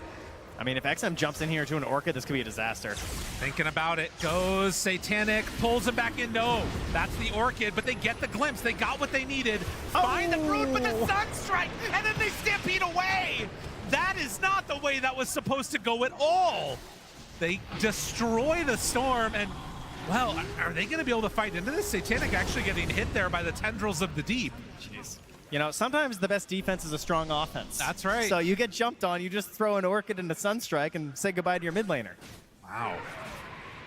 A quick blow up and XM punished. And without that Storm, the entire rest of this engine does not function.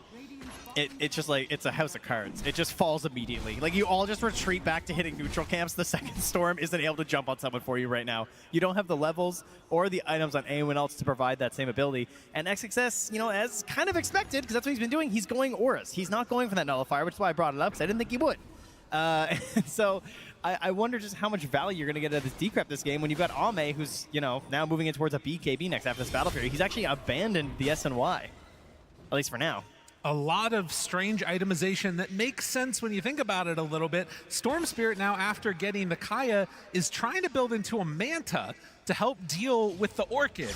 That might be another first of the tournament for us, depending upon... I think I did see someone else do it. Oh, really? Okay. We've had at least one. All right, another Manta. I want to say it was BZM, but I'm not sure. That would make sense. 4-4, 15 minutes in. And a lot of questions about the direction of this game. I have no idea how these heroes are going to scale against each other as we get to the later stages. Everything is all funky now in Dota. Yeah, still pretty close close here. here. Thank you, crowd. I appreciate that. It is nice. I really like it. Yeah, thank you. I think they get louder when it's nighttime. That's what it seems like. And the more levels. Like, right now it's only 1 level at Howl. Just wait till it's 4. Like, it's going to get so loud in here. It's going to be crazy. Werewolves of London. That's a great song. Wrong Glimpse city. back. Maybe next year. Chance. And a Boundless drop down with the creeps. Is it enough to find the kill onto Ducalis? It will be. But they also bring down X-Nova. And now Ame running in at 9class. The Wukong's command ineffectual and sad as Ame gets the double kill. Yeah, not exactly the forte of the early game Monkey King support, is it? Not a very terrifying Wukongs to have to deal with there, but geez, no one, he cannot miss right now. 5-0-0. He's killing it, man. Nailing these Sunstrikes, and now 1,000 gold away from the Aghanims, which, well, that makes more Sunstrikes, Lyrical. Oh, that's true. That's a lot of them. That's a lot. It's a lot of damage, and he's got a little bit of help to set them up, too, with the Centaur. Is going to depend upon that Centaur to find some good hoof stomps to really make it all work in concert, and I'm not sure if that's going to happen too quickly, because Centaur is going for a Crimson Guard.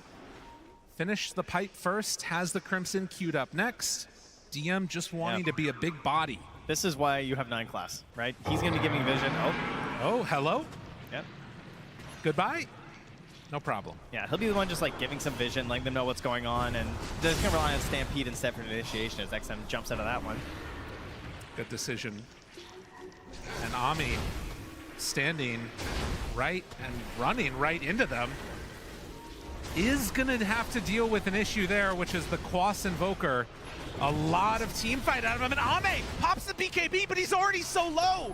Ame in trouble, tries to get away. Do they have enough to slow this down and keep Ame alive? Xingqiu throws it out.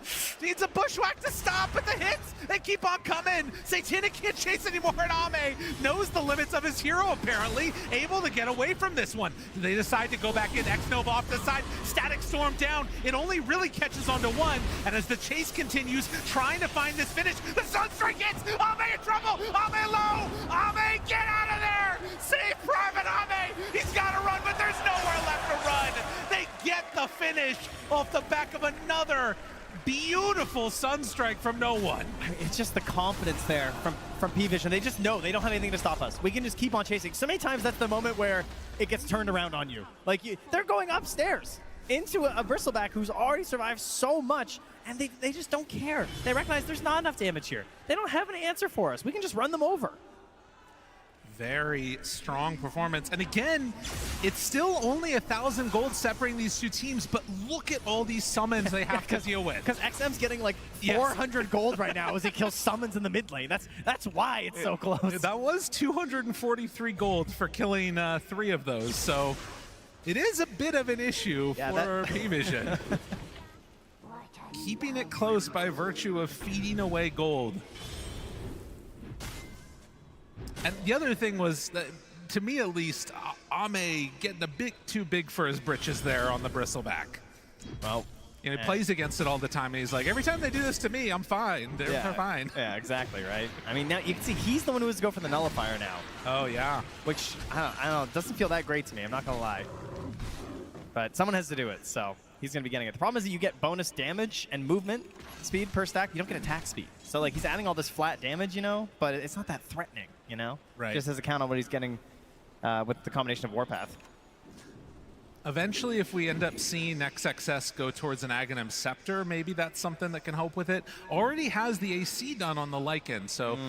I like this idea. If he's forced to go Nullifier, I think that's only fair that XXS buys the eggs. Yeah. I agree. Oh! See, that's level 2. It's louder. Oh, that's good. Very nice. No one getting in on the action, too. Smoke up. Many heroes heading up to the north side of the map. XM showing mid as well, right? He's trying to sell that they are not coming to contest this. Tormentor over to the side. They see the creep. But he's waiting for the rune. All right, can XM get something to give them a good fight here? It's an illusion. That's not it. A good thing to save the silence. The howl out. That signals their charge forward. DM already a little bit low, backing away in his Centaur forms. 9 classes drop the Wukong's command that the wraparound is happening. XM jumps, finds CM. It's not always great to go on the Centaur at the start, but they don't have another great target. There's 9 class, turns now, wants to find something. Satanic hunting now onto the Disruptor. Can they chase down this bug? XXS getting controlled off to the side by DM. He's low, but they're trying to kill Satanic. XXS gets out. Satanic, not so lucky. Can they find more? XM, low on mana, can't break it. Yes, he does! 3 dead for P-Vision, and XG up the hill for the Tormentor. Oh, finally getting themselves a win here as they head over to this objective. A Sunstrike will come through, but it's not going to catch anybody. So into the Tormentor kill they will go. XM goes right back to mid with 9 class lurking nearby. They might get themselves something here. Low on mana, low on mana. XM in some trouble. Can he zip away? Get some separation, and with the TPs coming in, that stops the movement. Xingqiu already has... Oh, Xingqiu. Oh, Xingqiu, no! He's low. But can they kill off no one? With Ame here, they have enough damage, but do they have the control? The save is coming in, and the Sunstrike! Oh, XM almost dead! XM trying to get away, and XM is gone! It comes at a cost, but they do get the no-one kill. Okay, they've still got a decent lead here, and now 9 class as well. This is going to work out well for XG if they still get this to the end. Can he jump away in time? I mean, Ame instead chasing over Ducalis, just looking for a 2-hit, but P-Vision are getting away for the moment on the supports, the channel, but it's not going to stop the hits. Ame coming in strong. All right, showing some signs of life here. They get the Tormentor. They get a little defense before eventually losing XM, but they're able to trade for a couple of kills, so it still comes out net positive for them. And it's Ame who's getting the lion's share of these benefits. Will he commit for the Nullifier? Is that going to be his plan here? And XXS for now going towards that BKB. Wants to have the ability to actually just like play through these engagements. And you imagine Satanic, thinking the same thing. After that fight, getting stuck inside the the Static Storm. He was almost able to fight his way out with the Incapacitating Bite in combination with going for the Insatiable Hunger, but it wasn't enough. Well, some of that too shows the value of having these two really quick heroes in the Lycan and the Storm Spirit, and they were kind of able to pull the fight apart for P-Vision and just sort of isolate that Broodmother left alone. We'll see if they can do that again on XG as they are smoked up with 4. Ame showing on the lane as they head into the triangle. They got lots of sentries, lots of dust to deal with this Glimmer, to deal with this Invoker. And they're just going to start out on Roche. Now, 9 class is nearby. Sunstrike comes in. Crowd howls. That's level 3. Good work. Good job. I'll tell you when it's level 4. Then you got to get really loud. And an Aegis onto Ame as XG. They will lose the mid tower, but Ducalis is going to pay the price for this one. They even dropped the Static Storm down as they glimpse, pull him back in, but Tornado is there. Sunstrike to follow. Damage out. Oh, he's okay. Oh, baby. That Manta coming in clutch there. Ame now dominating as he walks away with a kill, an Aegis, and a Nullifier. It's got to be frustrating, though, that that's the position 5. You're running him down, trying to find that kill, and it's so difficult to make happen. That's true. They did make it happen. You're not wrong. I would just be angry. Yeah, P-Vision, though, choosing to kind of take this slow, right? Like, I think ever since they decided to go for the double auras on DM is kind of what they've resigned themselves to, is the inability to actually go for any aggressive plays, really. Right. It's been pretty slow paced because of that. They don't have that Blink Dagger initiation. He's going back for it now, but it's still going to take a little while. And I think XG have done a good job of taking advantage of that, kind of forcing these objectives. There's not a great way for P-Vision to start these fights. And even though if they have these visions from like the Helm Creeps, the Spiders, they have their own vision with the Wolves, that they're able to just like find these good fights and take them. And also XM playing really defensively, playing around this Orchid really well. Well, and I do wonder now that DM is, getting his way towards that Blink Dagger, how much that's going to change the complexion of these fights. Are P-Vision going to be able to get that back line jumped upon? Will we see a little bit better engagements for them? Because while XG is winning right now, they're controlling the tempo, they have this Aegis, they don't have a tremendous gold lead. It's not something that's insurmountable right now. Important. It is level 4 Howl. Oh, there you go. So the next Howl needs to be really loud. You guys ready out there? I'm Proud? just saying, Get ready for a big Howl. We when gotta it make happens, it happen. I want to hear it really loud and proud, okay? To be honest, they're better at hearing it when I am. They know. On the lookout. Oh, and it's nighttime. That's a buff as well. Oh, howl it up! Oh, that's good. The crowd is into it. 9 class goes down. I think it's what's empowering these kills, Ame jumped upon BKB, held. He has that Aegis still. Are P-Vision going to stick around, or is this going to be a quick snipe? It's like they're going to call it. There. Now, of course, there had to be the question, though. Ooh. At what point do we find a break? Right? Because it is a bristleback, and it is currently being worked on now by Satanic. Oh, sorry, I take that back. He's going Bloodthorn instead. He was leaning towards the Silver Edge, has decided against it. Because honestly, even without the break, he is falling pretty quickly, right? Thank you, thank you, thank you. Don't lose your voices now. That's a good point. We got a long time. Got a long day. It's every 16 seconds. And to be honest, the way these games are going, this is not going to be the last Lycan match that we see. It's going to be around for a while. An unfortunate reality. I do that with my dogs sometimes. They get all they get pretty amped up. Eh? I know, that's great. Sometimes. That's how you know there's still some of that feral blood in them. Much like there is in XXS. Absolutely. Oh! I need to stop. I'm gonna lose my voice. All right, DM. Thinks about killing the hero, realizes that's impossible, so instead tries to kill the Croaker. Now they turn on to the real hero, and with Ame here, they actually have enough damage. Forced to go for that Stampede, but the pullback in is there. Cataclysm ain't gonna happen. I mean, he is just on an island. Absolutely no one nearby right now. As 9 class is being very annoying. Just trying to be a tree. Don't mind me. How well do you know your minimap? You know what that is, too? That's like... It's like he got that huge Aegis steal before, and now he's trying to do it again. He's like, I just got to make it happen. I need one more. He's going to have to wait a while, though. Oh, yeah. It's going to be a bit. He's just, scouting it out for next time. That's what's happening here. No, what if he got a Quelling Blade, cut the tree, and stood in its spot? Oh, I like that. You know, That's really good. just sell it, you know? Some good cosplaying. I mean, that could win you the game. You never know. I mean, he's got the inventory for it. The guy, he just buys one item at a time, you know? That's true. Speaking of which, I believe his defusal is done. Once he can eventually get back to his side of the map to meet up with his courier, who's just sitting under the tier 2 mid. And that could become an issue for Ame, potentially. Although, his mana pool's all right at this point. It's almost up to 1,000. Yeah, it's true. It's a strange one in a way, because you also have a lot of, activatables later on. I mean, I guess it's just mainly right now the BKB, but regardless, Blink Dagger is completed now for the Centaur. Oh, always so nice. Love to hear it. Satanic underneath a wolf. All right, well, we're at 28 minutes. Yes. We've got, 14 more kills than last game. That's cool. Something like that. No one's really feeling too aggressive right now, Lyrical. That's true. And we might just be waiting for the next Roche. If something happens, we'll let you guys know. But in the meantime, I want to hear from the crowd. How many out there think that XG is going to take this and we're going to game 3? XG fans? Ooh. All right, now out in the crowd, how many think P-Vision is going to close this one out? I think they won 3 games. I feel it. It's pretty even, I got to say. It is, honestly. I think people just like making noise. That's where the howl comes from. That's fair. Yeah. You're not, yeah. Thank you. That's good. Yeah. That was the loudest cheer of them all. They just love Lycan. You picked the perfect TI. Yeah, you can do a good one if you're a Lycan fan, that's for sure.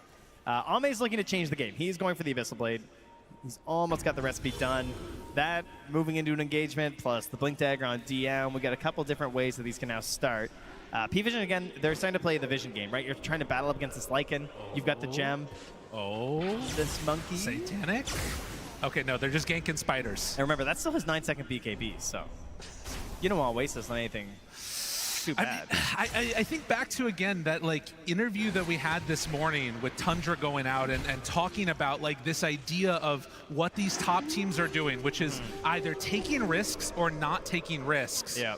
And it feels like both of these teams are very risk averse right now, not wanting to give anything up for free. Yeah, you want a lot of knowledge before you go in. Because even though they look kind of crazy game 1 on P-Vision, it wasn't really risky because they knew everything. Because they had all the vision, right? And right now, when they can get their vision and feel confident like this, they're very happy to step up. Alacrity Spider, look at this. Oh my gosh. We're in daytime, tried to Manta dodge, doesn't happen, but does get pulled out. Now Glimpse back, in some trouble, jump forward, XM, trying to make things happen. Ame also hitting now onto that Spider, but all of the heals coming out from Ducalis, it stops the action in its tracks. XSS is ready to chase though, he wants this. 5 heroes all grouped together for P-Vision. Do you run in with Ame? Is it a bit too scary? They're gonna hit creeps, kill creeps, still looking for heroes. DM there, glimpsed about 20 units. Look at how they're just planting DM up front, right? He's just sitting at the top of these staircases, daring them to engage into them right now, and they just can't. There is almost a BKB done on XM. He's trying to get this done as fast as he can, because he wants it in case we start a fight in the Roche pit. We're going to find out in 10 seconds how quick this Roche is. A really fast Roche would be great for P-Vision if it stops the Storm from getting a BKB first. Anything later than that, I'd say probably favors XG. Let's see what the timing is. 2 minutes. That should be enough time for him to finish off this BKB and group up with his team again. So already out across the mark. Tormentor. They do scan it. They know this is happening, but I mean, XM standing nearby holding a gem with a BKB on the way. There's no chance you're going to be able to get in there anywhere fast enough to stop it. So BKB's completed now for all 3 of the cores of XG. And on the other side, we're still waiting for 1 BKB on Centaur. Has it eyed up at the moment. And less than 1,000 gold separating these 2 squads, anybody's game. Yeah, Satanic trying to get the Silver Edge done as fast as he can as well. Try and give them a good answer versus Ame. See if they can catch him by surprise and just dump everything onto him and kill him. And you know, if you have not seen Broodmother in a long time, a lot of people remember this hero as just like spider spam, you know, take down towers with it, don't really show up to fights. This is a whole new Spider right now. Incredibly strong right clicks, has a level 25 talent depending upon which way you want to go. That also lowers your BAT. It can be just an incredibly hard-hitting hero, and going now for that break option. Yeah, and the reason why you see the Bloodthorn before the break is that Bloodthorn is one of like the most broken items on this hero. It just gives you an insane amount of damage in the right situation between yourself and your spiders. Plus, as you just saw, like Tormentors and stuff too, just fall instantly. So you definitely have the ability to just blow up heroes, not simply rat the map like the olden days. That's going to be something to watch for. Is I think while we saw the early group up potential and taking towers that happen from XG, the later game shenanigans that can come out from P-Vision are going to be really hard to deal with. I do think they have some of that as well in XG, though. Like, the Aghanims on XM, I think, could be a really big factor in this game. The Aghanims on the Lycan, this is a Sunstan game. You know, I heard him talk about his Aghanim being his favorite item. It's true. But we got some claps out there. The crowd happy to see it so far. We need Ags all over the place, though, on the side of XG. Except for Bristle. His is usually good, but with this build, you know, Ame's not really thinking Ags. Smoke up with 5. XG as Roche respawns. All right, they have the Wolf inside. Spot Satanic beginning it. They know this is happening. Nobody else showing on the map. Look at no one, though. He's just up here pushing with his helm, pushing into this tier 2 tower. What are you going to do now as XG? You have to deal with one or the other. Another Wolf goes in, sees that they're not there. While top lane is pushing in, they're getting some damage onto that tower. That tower is falling. It is done. It's going to be gone. This is a problem for them because no one also is still sticking around. They can do this to the tier 3 top as well if it keeps them over here. I feel like there's a world where they get frustrated and just send in Ame. Yeah, I mean, they've got to do something. The current situation is XG losing the game by split push. No, you can't, right? Like, there's wisdoms in a minute, right? You cannot just sit here. You have to find something else to do. That is a good reward, at the very least, for controlling mid. They will get an Arcane Rune on XM. And meanwhile, that's happening. No one still pressuring in along this top side. Look at this damage. Look at the spiders on the bottom half of the map. Yeah. They are just marching. They're heading down. A brood laughter. Keeps that pressure on the bottom side. Ame shows up. Notably does not have his shard yet, which we often see on these bristlebacks. Yeah, I think, again, it's just kind of the build, you know? Yeah. He's less concerned about stacks and quills and everything. Now P-Vision gonna group together, see where they opt to make a move for. XXS is halfway to an Aghanim Scepter, and as Roche changes sides, now it's XG that might have the better angle towards the pit. And there might be a different solution here from P-Vision, though. They are just shoving this bottom wave in. I mean, it's a classic answer to a team that when you think they're doing Roche, you simply start shoving their base, right? And they either respond or they get the Aegis, but you cannot just let this go undefended right now. Like, Roche is just getting to the pit now. They have to be so fast here. Yeah, I mean, it's going to go down. They're going to get the Aegis, but how much do they lose in return? There is no way that you can come and contest that on the side of P-Vision and get there, but they are up on your high ground, starting to take this down. Cataclysm out, shows everybody still there. They're committing for the Aegis, but they've lost an entire set of racks. Ooh. A big trade. You know, that's not the best trade deal, I would say. I mean, once you're in that position, if you try and TP and defend, though, you do just die, so.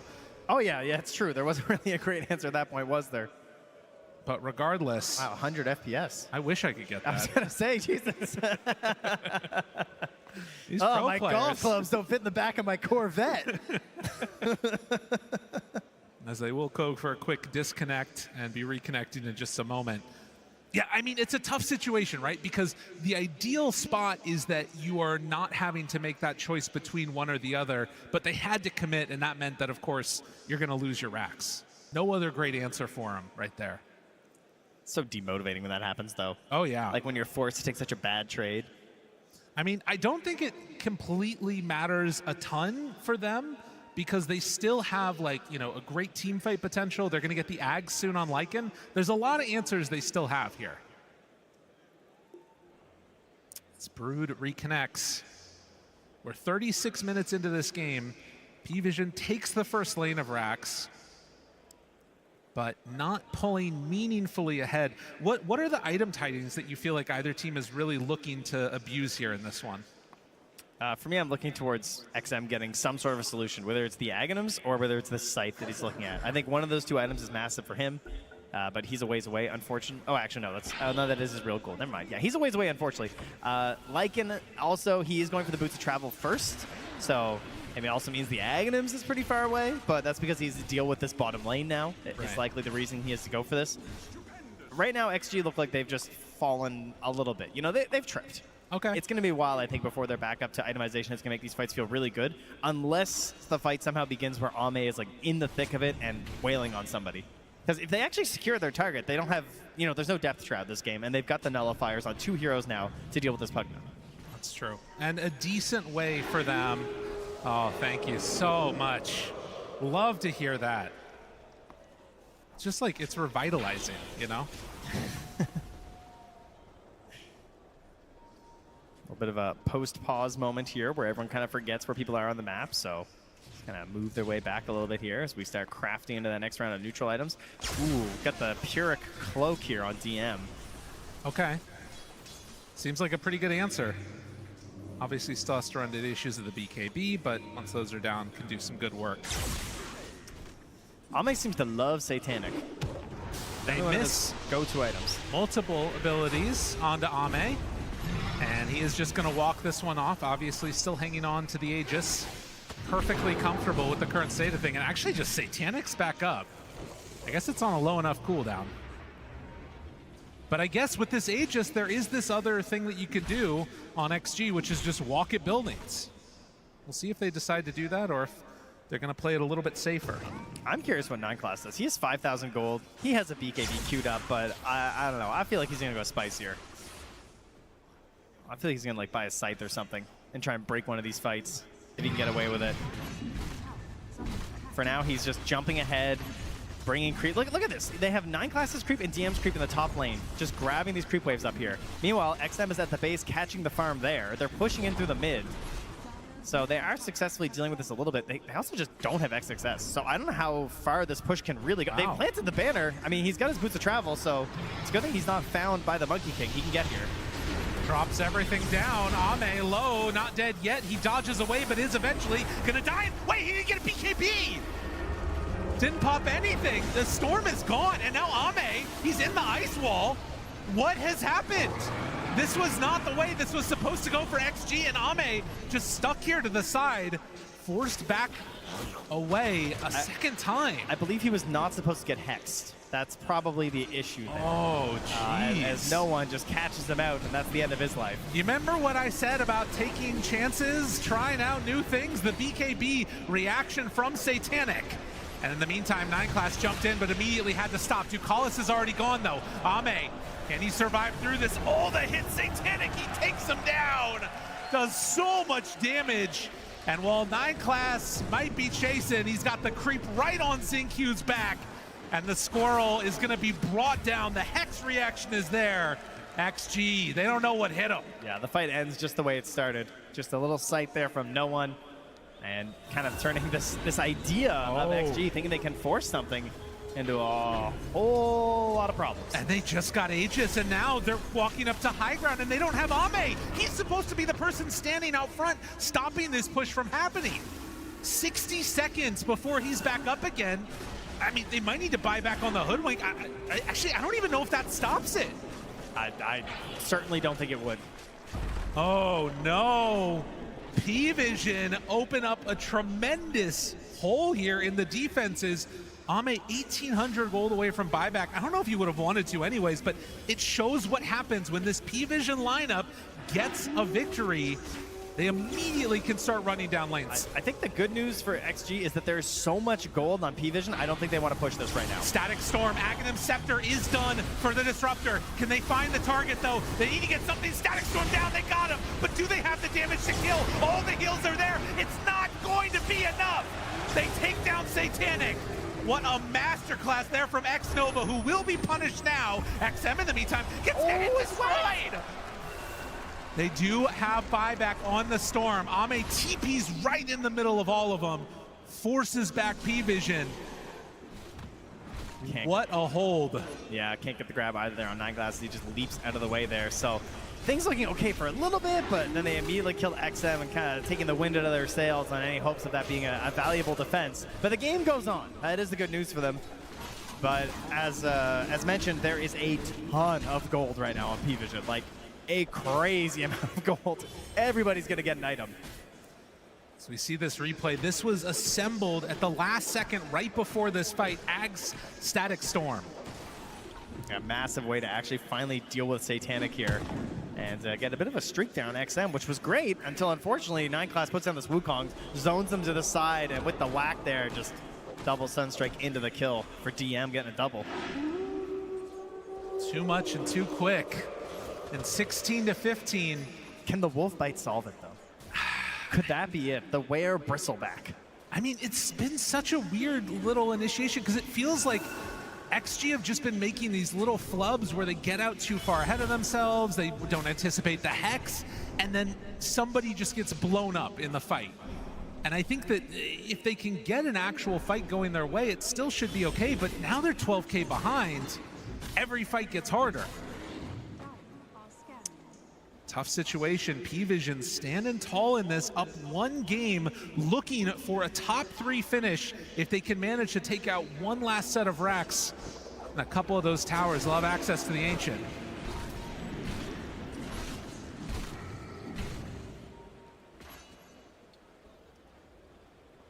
And they've just got to hide now. Wait for that timing. I mean, the plus side at the very least for XG is that you can all in on this Aghanims if you want to for XXS. That is true. It will be really nice for them too, especially if they're going to decide to fight at the Roche Pit. Okay, Sunstrikes come out there. They're able to dodge away from that.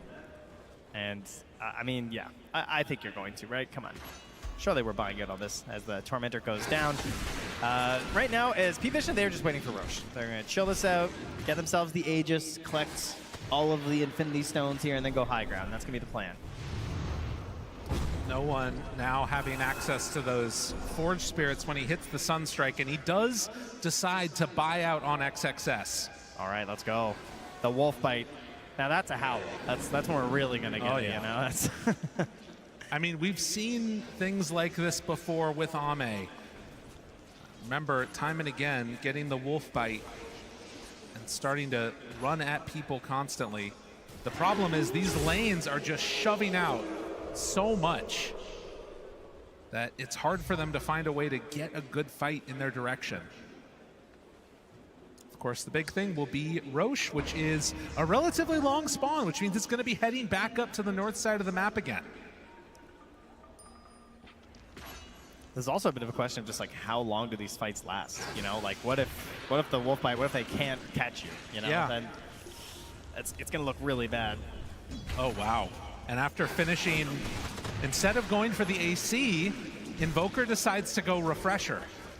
All right, so currently there is only buyback on Xingqiu. Everyone else has bought out on XG, where we are all in, fully committed here into this next engagement for them. Will be as they slowly start to farm the back up. I guess X-Nova's got it. Ame's now got it, so we're not too bad, actually. I love Ame's idea of the butterfly as well. I think that's a great solution on this bristleback. Yeah, and if you can sort of surprise the Brood with it, could be really nice there, too.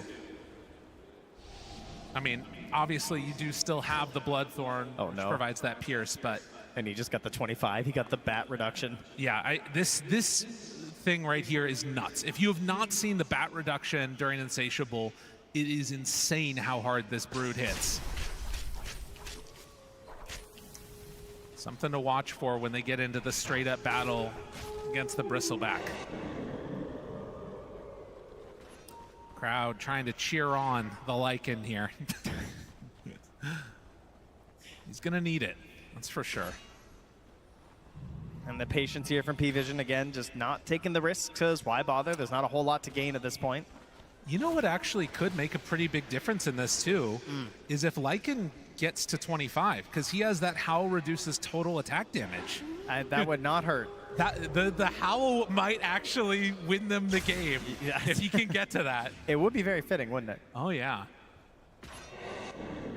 because a ton of Brood's damage is plus damage. Yes, yeah, 100%. Well, not literally, but you know. But still a ways away from that 25 for the Lycan. Needs to find a kill or two. Ame, he does have 25. Is he going to send some wolves here as the Roche spawns? Or, oh, the scan's out now. They're probably going to miss it. Oh, this ward sees XM. They know the timing that it's capable of respond right now. Abyssal on Satanic. And P-Vision looking for a big wraparound. They scan and immediately TP out. All right, if they do this again, if this happens again, you need to respond if they go for your Ancient. Like, they're sending the wolves. They're like, where are they? Cataclysm down. Dude, are they just going to run for high ground? That was only a Sunstrike, too. Oh, yeah, it was just a Sunstrike. You're right. They're going all the way back. They're backing out. Or they're going to get this really quickly if they fully commit to it, but XG, I think, a little bit afraid based upon what happened last time. They get roared, right? Because they took it last. And they go for it. Start to take it down. They did go for the wolf bite. Roche roars and they back away. Tornado out. Meanwhile, they're dealing with creeps in their base. That was very bizarre. You know, it's the pressure. They kind of just were YOLOing. They're just hoping that P-Vision are up here and they kind of catch them a little off guard. Runs in, trying to find somebody, a target to stick onto. The wolf bite's running out. It's running out very soon. But that at least stops for a moment P-Vision. How much longer do we have on another wolf bite? It's going to be 40 more seconds. And while this is happening again down bottom, you look and you see and all of these waves are getting shoved in. I'm surprised that P-Vision aren't putting more focus on just simply taking the Roche as well, you know? I mean, they are being a little bit safe for my taste, but maybe that's why they're going to be able to come away with the victory here. Because it feels like you outmaneuvered them, right? You outplayed them around the map. You pulled them down to have to defend their base. Now go and claim the objective, but they're showing so much. A chance of Force Staff away, though, and he's fine. All right, back he goes. Ame dodges out of that, does have Satanic to heal back up if he wants. Fine, loses 2,000 HP. 2,000 HP from just spells hitting him in the back. He's fine, he's fine. Don't worry about Ame. He does have 70 HP regen. He'll be all right. So Lycan gonna have to send himself and some summons back down to deal with the tier 4 tower. Hoof Stomp duration is out. He's got bots level 2 as well. He can immediately just call himself on top of Ame for the wolf bite. So XXS does have the ability to get back into this fight. And also, while this is happening, he's gaining levels towards 25. P-Vision not opting to make that move into the pit. I don't know how much this is going to change things. What are they waiting for? What are they hoping is going to change? 25 on Evoker is pretty nice. That'll give him a lot to do. I mean, I think it's just, again, one of those, like, they never want to take a risk. Yeah. The BKBs are down now, so that kind of makes sense. But XXS is going to deal with the push coming their direction. Xingqiu, can he find that Monkey King? Doesn't look like it. Already away. 10 minutes away from 60-minute items. It's been a little bit. A lot of the games today have been going relatively fast.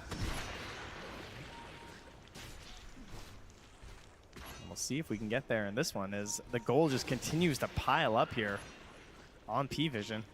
5,400 available on DM. I mean, this is always the thing that I think about. This reminds me of, you know, some of the BB team games back in the day too, where it's like they're so concerned about throwing away an advantage and they're defending this lead that they have. Yeah. That eventually, are they going to become? I mean, this is 25 Monkey King down.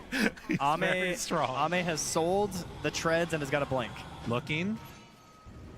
We already have a jump, and he breaks down the tree. Ame right on top of Invoker with a Static Storm down, but he gets pulled in the cart. DM saving his buddy's life, but they do have enough to find that Monkey King kill. They got 9 class. Can they get any more? Ame hides away for a moment, disarmed. He's still in the wolf forward. Look at the damage out from Satanic. The Sunstrike connection down low, but one hit from that Satanic, a little bit bigger. 9 class now hits. That is a buyback from him. And as they get back into the fray, XXS running away, trying to escape. There's the hoof stomp, finds him from DM, and long range jumps. They get that wolf dead. Well, they got a few things in that fight, but it's just not enough. No one tipping over to Ame. Buyback needed here on XM. He's going to have to retreat back to the base, and that's going to be the prize of Roshan here. Refresher and Cheese going to P-Vision. Oh, the real curse, though, at the end is that Lycan went for the extra wolf summon. It's so sad. But take a look at this again. It could have been so great, but DM, look at this. Yeah, I mean, the eggs, that was one thing I really liked about the Centaur pick, is I was thinking, you know, if this game goes late, they don't have that same save, right? They're missing it from 9 class this game, so they get it out of the Centaur Warbringer this time, and it absolutely came in the clutch in that one. 9 class, you know, maybe very nicely played there from XM to chop his tree down. Takes him, that was a ridiculous heal from that Satanic. Oh, yeah. But just whacked there on the XM, no chance to escape. And now, perhaps the final push beginning to get sorted out here in the top lane. We'll see at least if they can do it. The Refresher BKB ready to go. And at 51 minutes in, XG gonna need to really figure out some sick plays now to deal with the fact that they have the cart. 9 class drops down the big Wukongs. XM backs away. There's the break onto the spider.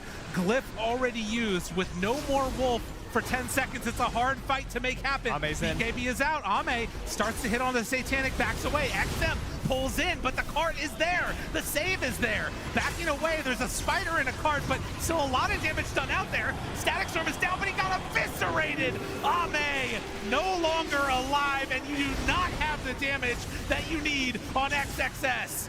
XM backs out of there too, still 1,000 gold away from buyback.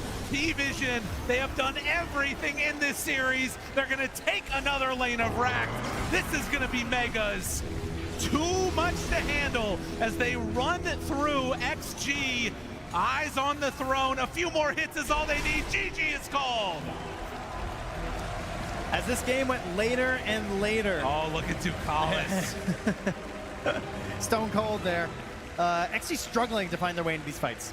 You know, it felt like whenever they needed this fight, this engagement, they just couldn't quite get there. The vision was okay sometimes, but the actual heroes, the tools needed to get in these fights, it just couldn't compare to what they had on the side of P-Vision. Oh, and XG going to be denied that berth up to the upper bracket finals. P-Vision are going to be representing it on one side of the bracket. Yep. The crowd loving what they are seeing here. No one, you know, he was the only player this morning. He came out, he's clapping to the crowd. He comes to the booth, his hands in the air, he's clapping to the crowd. He loves to be here. He loves to play in front of all you fine folks. It's powering him up, it's powering up his team, and it gives them a 2-0 here. Not what I think people were expecting. XG coming in looking, again, so good. Not dropping series, not dropping anything. And get taken out like that, and you can see the team very happy with their results in the crowd, giving them some love here as they are going to make it and be secured towards top 3 at the very least, but still looking for a lot more. That's apparently running out of smokes of deceit here as 9 class is snagged by Nomad, trying to escape with his team, but pulled in like a pudge hook to talk to you fine people. Absolutely. Well, you'll love to see it as a solid performance. P-Vision able to take the victory 2-0. And I do have to say, a lot of it, a ton of it, so much of it was down to these early picks that they were able to get with one player, a disgusting little fish. We got Nomad down with 9 class on the stage. Thank you, Lyrical. Your very first international, and you secure yourself top 3. How does that feel? It's very cool. I'm glad to be here. Yeah. You've improved so much over the years we've seen you play, but how much did you learn, do you feel, coming from the road to the international to the actual international itself? How much differently do you think you're playing now you're on the main stage? On the main stage? I can feel additional power. It's fun. It's always fun to play in front of crowd. Yeah. Absolutely. I do want to talk about game number 1. We had that Aegis steal from you. What was the communications in your team like at that moment? Like DM said, I have no doubt about that you steal, and I said, I'm just collapse. That was our communication. Just collapse. Awesome stuff. You're a very creative player, of course. What did you think about Arme's Bristleback, building the Battle Fury on the Bristleback carry? What did you think about that?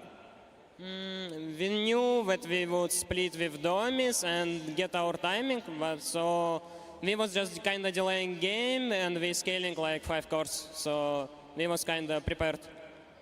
You really were prepared for Extreme here. And how much is that down to Astini? How much does he give you for this team? I think Astini giving a lot, like ideas, draft, he showing us a lot of clips, and also he cheating us, so yeah. By the way, it's Astini's first time he said me, oh, maybe you try Slark, and I can try. Like the first time. Long ago, and look at you now. You've made top 3, but 9 class, can P-Vision take it all the way? Do you think you can win this thing? Yeah, I think, yeah, we are ready. Awesome stuff. Hamburg, make some noise for one of the best position 4 players in the world, 9 class and P-Vision. Congratulations on top 3 secured for P-Vision. We mentioned it earlier, this team, it does level up in front of a crowd. It's the team with the most LAN wins this season, and they do not show any signs of stopping here, because even though Effie, it was a more even game compared to that first one, it was still very dominant for P-Vision. Especially after that 30+ minutes, that's where their lineup or the way that they played kind of adapted inside of the game, and they just played to scale, like we just heard 9 class say. But they just made excellent decisions this game. Their macro was on point, like where they were playing, when they decided to stop team fighting, when they decided to just push, when they decided to trade the bottom racks for that Roche. It was all beautiful. Yeah, and this clip we're starting with, it's such a critical time, right? Because P-Vision, they're doing a great time, doing what's delaying, but when Extreme finally can get a creep wave to the point of the high ground, then they don't execute in the moment, right?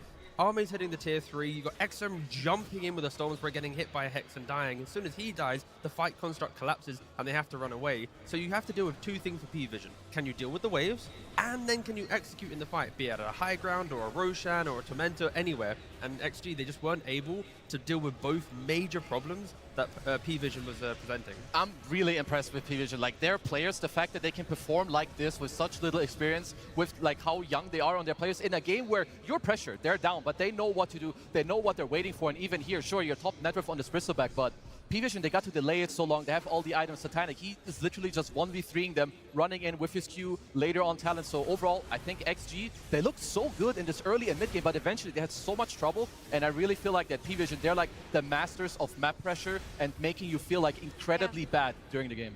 I think XG really concocted up a beautiful draft here for themselves, and they played that early game quite well, but some of their decision making was a little bit off. I thought they could have put more emphasis on wave shove by the way that they itemized, and it seems like they itemized for an early 5-man into wanting to force a lot of fights, and P-Vision just did not give them that. Yeah, P-Vision, they're just so calm, right? I feel like you watch other teams in this situation, having the Storm jumping you, the Lycan, everything in the early game, like the way that they did play out the early game from XG, other teams would crumble. But P-Vision... by the way. Yeah. But I mean, this is what they won the game! Oh, I thought it was just after like a team fight or something. No, that's winning the game. All right, you they're don't take your chilling. headsets off before the People game have is done over. that before, Shiva, and it didn't turn out very well. No, it did not. It did not. It is a very strong performance, and I think especially for the team that will be going up against P-Vision in that upper bracket finals, one mistake, that was all it took for Extreme to have their entire momentum crumbling before them, and P-Vision, it felt like they always knew that that mistake was going to happen at some point. They just need to be ready for it, and ready they were. And no one on that Invoker, he played incredibly well. We talk about the difficult early game, but he was the hero doing well in the early game. He was hitting beautiful Sunstrikes. His supports were playing around mid. They were getting kills for as long as they could. And when the game started to get really tough, that Hex pickup clutched that high ground defense. When XM zipped in, he got hexed by the Invoker, and it was all downhill from there. I mean, there was a lot on him to do in this game. You need to protect your supports with the Tornado, with the Deafening Blast, keep your Pugna alive. Like you said, the Hex later on to crush it back in, to keep the map in shape as well with your Monkey King and everything, to delay the game for Satanic to come online and carry. Just S-tier gameplay. Yeah, and I believe, Kezu, you also want to highlight how exactly the wheels were turning for P-Vision in this game. Yeah, I mean, Effie, you already mentioned it's around like how they traded the map, like the Roche for other stuff. Because here, this is first point in the game, 33-20. The game is incredibly even.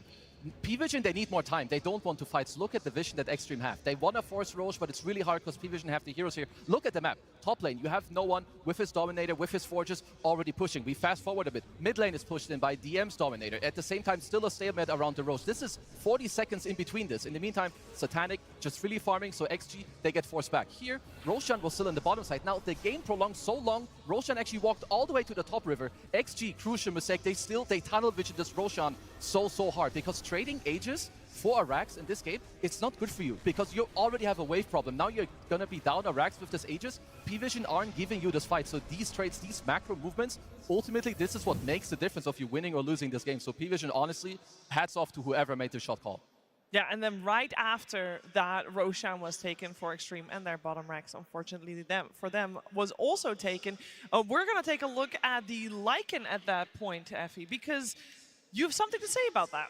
Yes, like Kezu mentioned, there was a wave problem, and around minute 36 is when they got that Aegis that they traded Arax for. But what I really wanted to look at was Lycan's items. He skipped Shard. He got his Shard like 40 minutes plus. But if you are playing at this state of the game and you have a wave problem, why don't you create that wave problem for the enemy team with your Shard? It was such an odd decision to me. What it seemed like was after he built that, nullifier, he just thought that he could keep going. He'd just eventually be a carry himself. They could force the 5-man fights.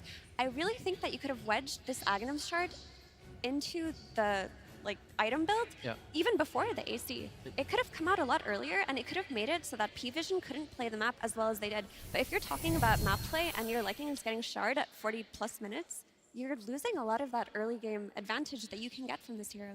Yeah, I mean, it's such a cheap item for a core. He probably just tunnel visioned under the pressure of answering so many different problems, and mistakes happen. And clearly, I think he might have made a mistake there. Yeah, there's quite a few things we still need to touch upon for this game, though, because I want to give credit where credit is due. That was a fantastic Broodmother coming out for Satanic. I know we gave MVP to no one, but I think you can make a good case for almost any player on the side of P-Vision to be nominated for that one. And I think that Broodmother Kezu is definitely going to be one to watch. He absolutely clutched. And he has so many specific heroes, which is also crazy to think about with how young he is. Like, this is not some 30-year-old guy who's played 10 years of experience. Like, he's new to the scene. He has perfect itemization, the Nullifier, the Silver Edge, the Bloodthorn. You buy the Shard for the 25 talent. I mean, this kid's crazy. I mean, with the Broodmother as well, you create new problems. And clearly, we heard in the interview with Zhao 8, they had to find a solution, right, to the Broodmother. They went for the Bristleback, and clearly, Arme was also trying to invent in the game, right? He goes for the Battle Fury. How many times has that happened in the history of Dota? Well, I know the answer to this, T-Gov, but we do also have the answer to show. There we go. It's only 4 times now with Arme buying Battle Fury. In 2014, Universe bought Battle Fury around the 60-odd minute mark. He lost the game. In 2019, Gabby also bought a Battle Fury around the 60-minute mark. He also lost the game. Ace in 2025, he bought a Battle Fury under the pressure of Team Spirit. He lost the game. Arme, under the pressure of Broodmother conceptually, bought it very early in the game and also lost the game. Therefore, historically, Battle Fury on Bristleback is a 0% win rate in all of the history of Dota 2. It was an intriguing item because he was topping the net worth and it was looking good for a while, but there was this one chase that happened early on where they chased Bristleback on P-Vision for almost a minute, and it felt like if he had a Lotus Orb and an SNY, he would have killed everybody, but he's just running away with a Battle Fury. You could see the trade-offs that were happening because of that item. I like this stat a lot because I think it's very funny that it hasn't won yet, and I think in the other games maybe it's against Mega Creeps. Yeah, exactly, But even here, buying it this early, it put them in a cool position. I think this is why Dota is so amazing. You can buy so many different things. Depending what your enemy does, you have to react differently, and then this happens and this happens. So yeah, I love to see it. Yeah, it was very clearly part of Extreme Gaming's plan. We did see this Bristleback queuing up that Battle Fury very early on. So we knew from the laning stage already what was going to happen. And speaking of that laning stage for the Bristleback, it's Purge that's going to break it down. Thank you, Shiver. Yeah, I wanted to talk about the Bristleback because I thought it was such a good pick. It really solved a lot of the problems that they were encountering in this game. And one of the big ones is 9 Class's Monkey King. Most of the support heroes that he's playing are very annoying and they're hard to deal with. But look at this early ward that was placed that spotted 9 Class over here. And normally the way that you escape on this hero is you use this skill here to jump to a tree. But if you take any damage, it gets interrupted. And then you have to rely on your very low movement speed because you don't buy boots here. So with Quill Spray in the vision, he actually interrupts 9 Class's jump. And with the power of the Nasal Goo, that basically allows you scaling damage and permanent slow against an opponent. So 9 Class actually had to play this lane completely scared because of this Bristleback pick that was also good against the Centaur, which is really cool. So now, because they got that first blood, Ame basically gets to do whatever the heck he wants in this lane. Look at him. He's 1v2 right now. We've got the Disruptor going through the Twin Gate. He's 1v2ing this lane because this last pick made so much sense. And look at this. Even walking to the Secret Shop to maybe scare 9 Class again, he jumps on a tree. That just shows you how much kill threat that there is. So with this early advantage that he had, he rotates through the Twin Gate. A lot of people have been doing this with the Helm, the Dominator. He doesn't need that. He's doing it with his regular hero, and he's going to put some pressure on this tower. And he's doing this in conjunction with some other heroes. Once XXS shows up with his Helm and the Dominator, Ami's out of there early, because he's like, okay, back to farming. I did my job now, and I can go back to getting what I want, which is ultimately going to be the Battle Fury, which, as we talked about, extremely rare, but it does have a lot of good synergies. You're doing cleaved physical damage. Obviously, it's better to, it doesn't like leverage your abilities other than your ulti and your first skill very well, but the increased net worth that you're gaining and the AoE cleave damage paired with the Lycan. Do you guys remember how a Lycan lowers armor? Can you make that sound for me, please? Anyone? Thank you, thank you, thank you. The Howl, it lowers armor by 10 in an AoE, basically global at night, but in an AoE. And that minus 10 armor paired with Bristleback's minus armor is super synergistic. And frankly, it gives them really good chances to get kills on the hero like the Centaur. But unfortunately, this decrep from the Pugna was extremely crucial in protecting him. It basically gives him a window to buy time. If that Pugna decrep isn't on there, they can just blast through this front wave of DM in the front. And so between decrep and later on the Ags of Centaur, it really undercut the synergy that they were going for with the heavy physical damage and the minus armor. It was hard for them to kill the P-Vision heroes, and that's what was ultimately their undoing, despite this really cool draft. Thank you very much, Purge. The undoing of Extreme Gaming. Well, undoing. Don't worry. There's a lower bracket. This was the upper bracket semifinals. Nobody's getting eliminated anymore for the remainder of today. So Extreme is also not eliminated, just down to that lower bracket, which is starting to look scarier and scarier. But we do have, of course, a couple more names to pen in on our bracket, Kazu. Yeah, no, for sure. And I hope that we have maybe something that we had yesterday. You know, we had 3 2-0s into a 2-1. I expected all of these games also to go the distance. Well, they didn't. I'm hoping that this next series of Falcons versus, you know, BBT, maybe they can show us a little bit more. Because right now, I'm seeing a lot of one-sided affairs. And that's really not what I'm expecting. No, me neither, especially not after that road to TI. You're absolutely right. And if we want those games to be drawn out and be back and forth, a lot is going to rely on the carries having a good game and being able to go toe-to-toe with each other. But who is the best carry? That is a great question. And of course, we would ask the pros that very question as well. Hello and welcome to the International Hall of Fame. This year we asked every single one of the 80 players competing at our event to rate the very best TI winners in history by position. So we've got your carry, got your mid, got your off laner, we've got the hard support, and we've got the support. And here to look over the results with me are 2 Dota experts, esteemed Dota experts, and see if they agree with the pros' choices or whether you have your own choices. Which carry would you choose as the best TI winning carry in Dota history? Okay, let's think here. I think you can discuss amongst yourselves. I think it's Ana, right? How? Choose. Hey, how? TI winning carry. You're saying how? Okay. Who's on first? Who are you going for? They're thinking Yadro. I think it's actually Yadro. Yeah, I think it might be. How do I choose? You just select a name and use your brain to speak it. Yeah, how? I select how. Okay, good. Who are you going for? He chooses newbies how. How? Yeah. To be clear to anyone who was missing the joke. Probably for some of the younger players, they like watched Ana win, and now they're getting beat by Yadro, right? Yeah. So it's like the legend that's gone versus like the bully that's here. Yatoro and Ana. So for me, I feel like the carry debate is between those two. So you think they're going to vote Anna because that's like ancient history? They don't have to play against him. Exactly. So they're more likely to vote. They don't want to inflate his ego anymore. I think they're going to take Yatoro. I think I would probably take Yatoro. I mean, Yatoro's the GOAT, so easy, Yatoro. You're saying Yatoro? Yeah. Well, I'll tell you, it was Yatoro the one, obviously. Yatoro overwhelmingly, by the way. Overwhelmingly. Anna second. Anna is not second. Okay, well, it's obviously not Anna then. Yeah.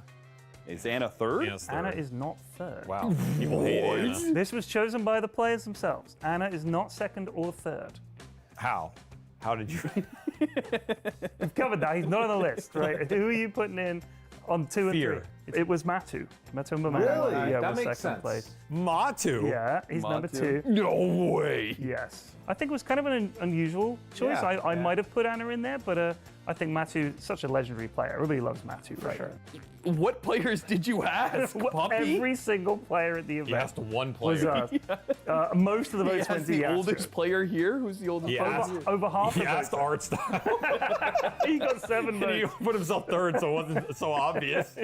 So give me a sort of personal anecdote about something that Yatro did that you were like, holy crap, that was amazing. There were so many moments where it was just over and over again that team coming back from a victory and just putting everything on the back of Yatoro and being able to take the win. Like that guy, he played out of his mind at TI10 and he hasn't really stopped. Over the wall, they go. JT drops the Echo Slam, but they're all falling on IG. It's an ultra kill for Yatoro. It's down to Gecko. It's a rampage for the Drow Ranger.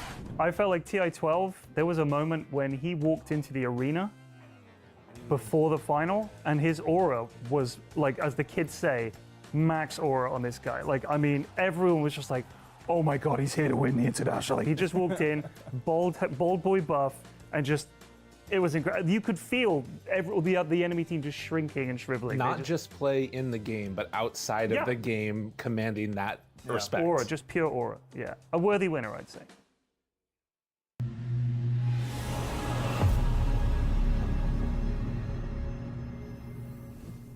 Yatoro might be a worthy winner of the best carry. He's not going to be a worthy winner of the best TI 3-time champion carry right here because he's no longer, unfortunately, in the tournament. We're going to find out which one will be the worthy winner of our upcoming series. It is time to start talking about that because it's going to be quite the blockbuster we got going here.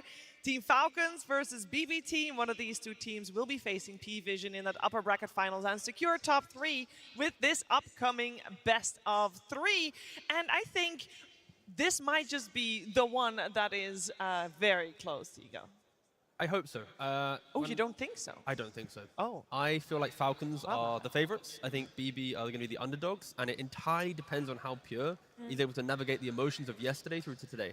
Because when we finished the series yesterday, I'm in the lift, I'm going back to my room, I see Pure also in the lift, and even though he'd won the series, he'd looked like he'd just been eliminated from the international. You know, head was in his hands, he was just like, it's like soldiers left the body, he was just a shell of himself. So he struggled a lot yesterday. So I think for them, if he can overcome that, yeah, it might be competitive. But against Falcons, you need all 5 players at their best game. And maybe he wasn't happy with himself, so they had a talk. I'm sure they also, I feel like they've developed a lot as a team. They're gonna help each other, like feel good, come in today, like fresh, because I know he has the skills. I'm sure he knows it. His teammates know it. So, you made it to top 6 of TI, second round. Like you should be happy. So I'm expecting a good match, but I agree that Falcons to me are slight favorites. And for context, it's because yesterday, even though BB Team did win, he lost all 3 of his laning stages. And there was one game where he even died 7 times in the first 20 minutes. It was rough for him.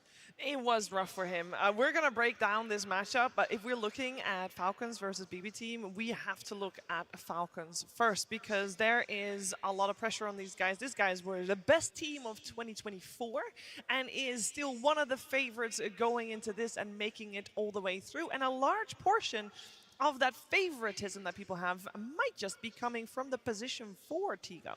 Yeah, and Crit, what a career he's had, right? Of course, ever chasing the Aegis, you could argue kind of the Western uncrowned king to some degree, but when you look at his career, right, in 2015, 2016, he was on OG, able to win both the Frankfurt Major, the Manila Major, ESO 1 Frankfurt as well. In 2016, shifts over to OG. Yeah, sounds great. He wins an instant Tier 1 LAN, wins Dota Pit, Manila, I think 2016, 17. 2017 to 2022, I'm sorry, mate, nothing. Absolutely nothing. Moves to Shopify, nothing. Comes back to kind of the European scene, and was able to get secure both 2 BBs, 1 ESL 1, Birmingham, 3 Tier 1 lands. But again, it's been like so many years of NA, shifts back, and then when you think about TI as well, he got 3rd place with EG, TI8, 5th, 6th, TI9. Falcons, TI13, when they had their good year, only able to get 4th. But when you look how long of his career he's had, the Tier 1 LAN wins he's got, plus that awkward NA stint, feels like it's inevitable he's meant to win one. I mean, he's definitely one of the players where you have a lot of people who want him to lift the ages, right? Like we just saw, he has so many appearances. He's an incredible player. He's a great person. He's really nice to be around. Like, even if you beat him in pubs, like, the guy is nice. He always plays for his course. He can play anything. He's very adaptable. So yeah, I think this guy, he's definitely got what it takes.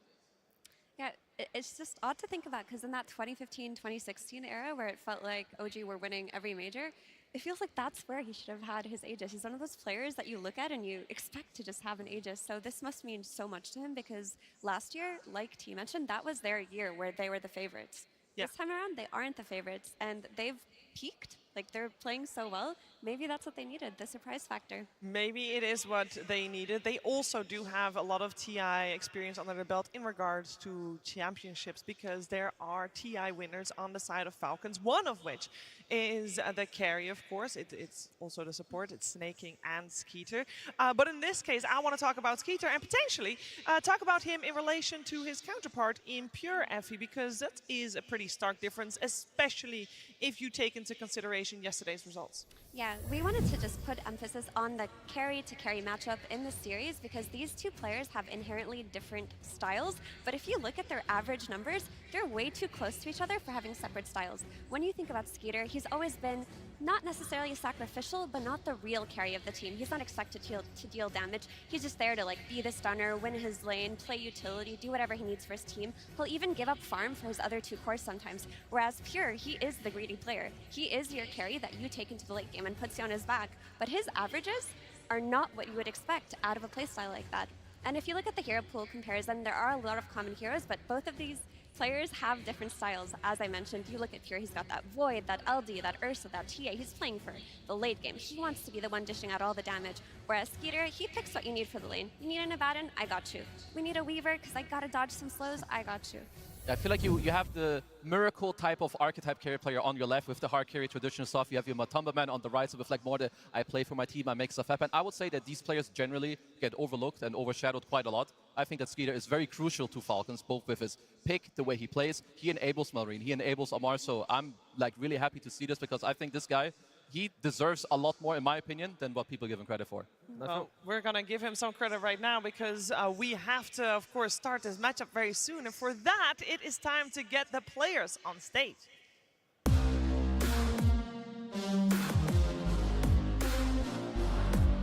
we're back.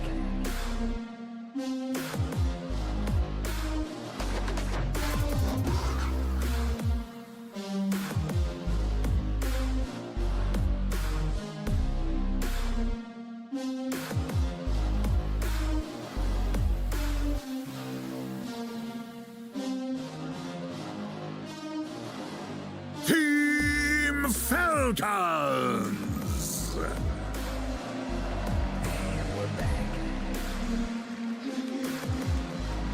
A lot of people would have said and would have agreed that Team Falcons has had the hardest road to get to this upper bracket semifinals. They played the longest games, they had the most clutch comebacks, and they have made it here. They started learning from that and adapting from that. Then yesterday when we saw them in action, it was a whole fresh team with tempo behind them, and I'm sure they want to prove that they still got that tempo against their opponent's BB team.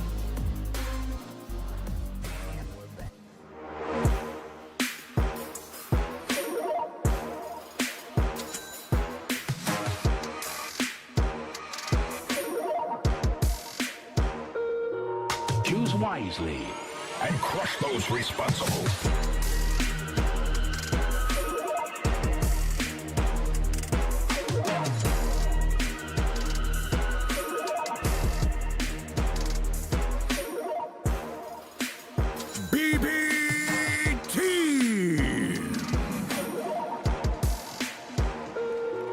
Choose wisely. They have and shown crush those that they have what it takes to make the tough decisions and come back after being down yesterday. They were the only team to push a series the distance and take that victory after the fact. It was rocky, but it happened.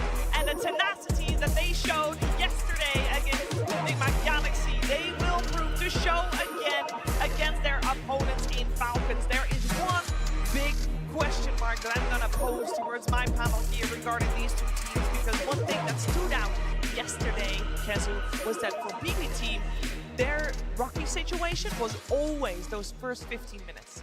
No, for sure, and I hope that today we can see something, well, a little more stable, because what we saw from them, it's not normal. It's not what you expect, especially not from a tier 1 player, because, yeah, we have to go back to it. It had a lot to do with Pure. I want to see, you know, the prime Pure of like last year, because in the last months, he has struggled, but I have also seen very good performances. It's just that he is a little more inconsistent.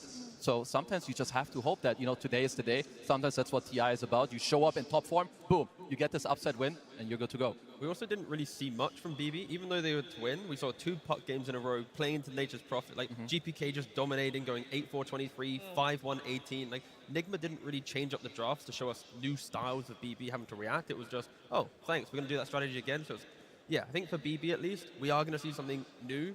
Are they going to get puck against Falcons? I think that's a really hotly contested hero at least.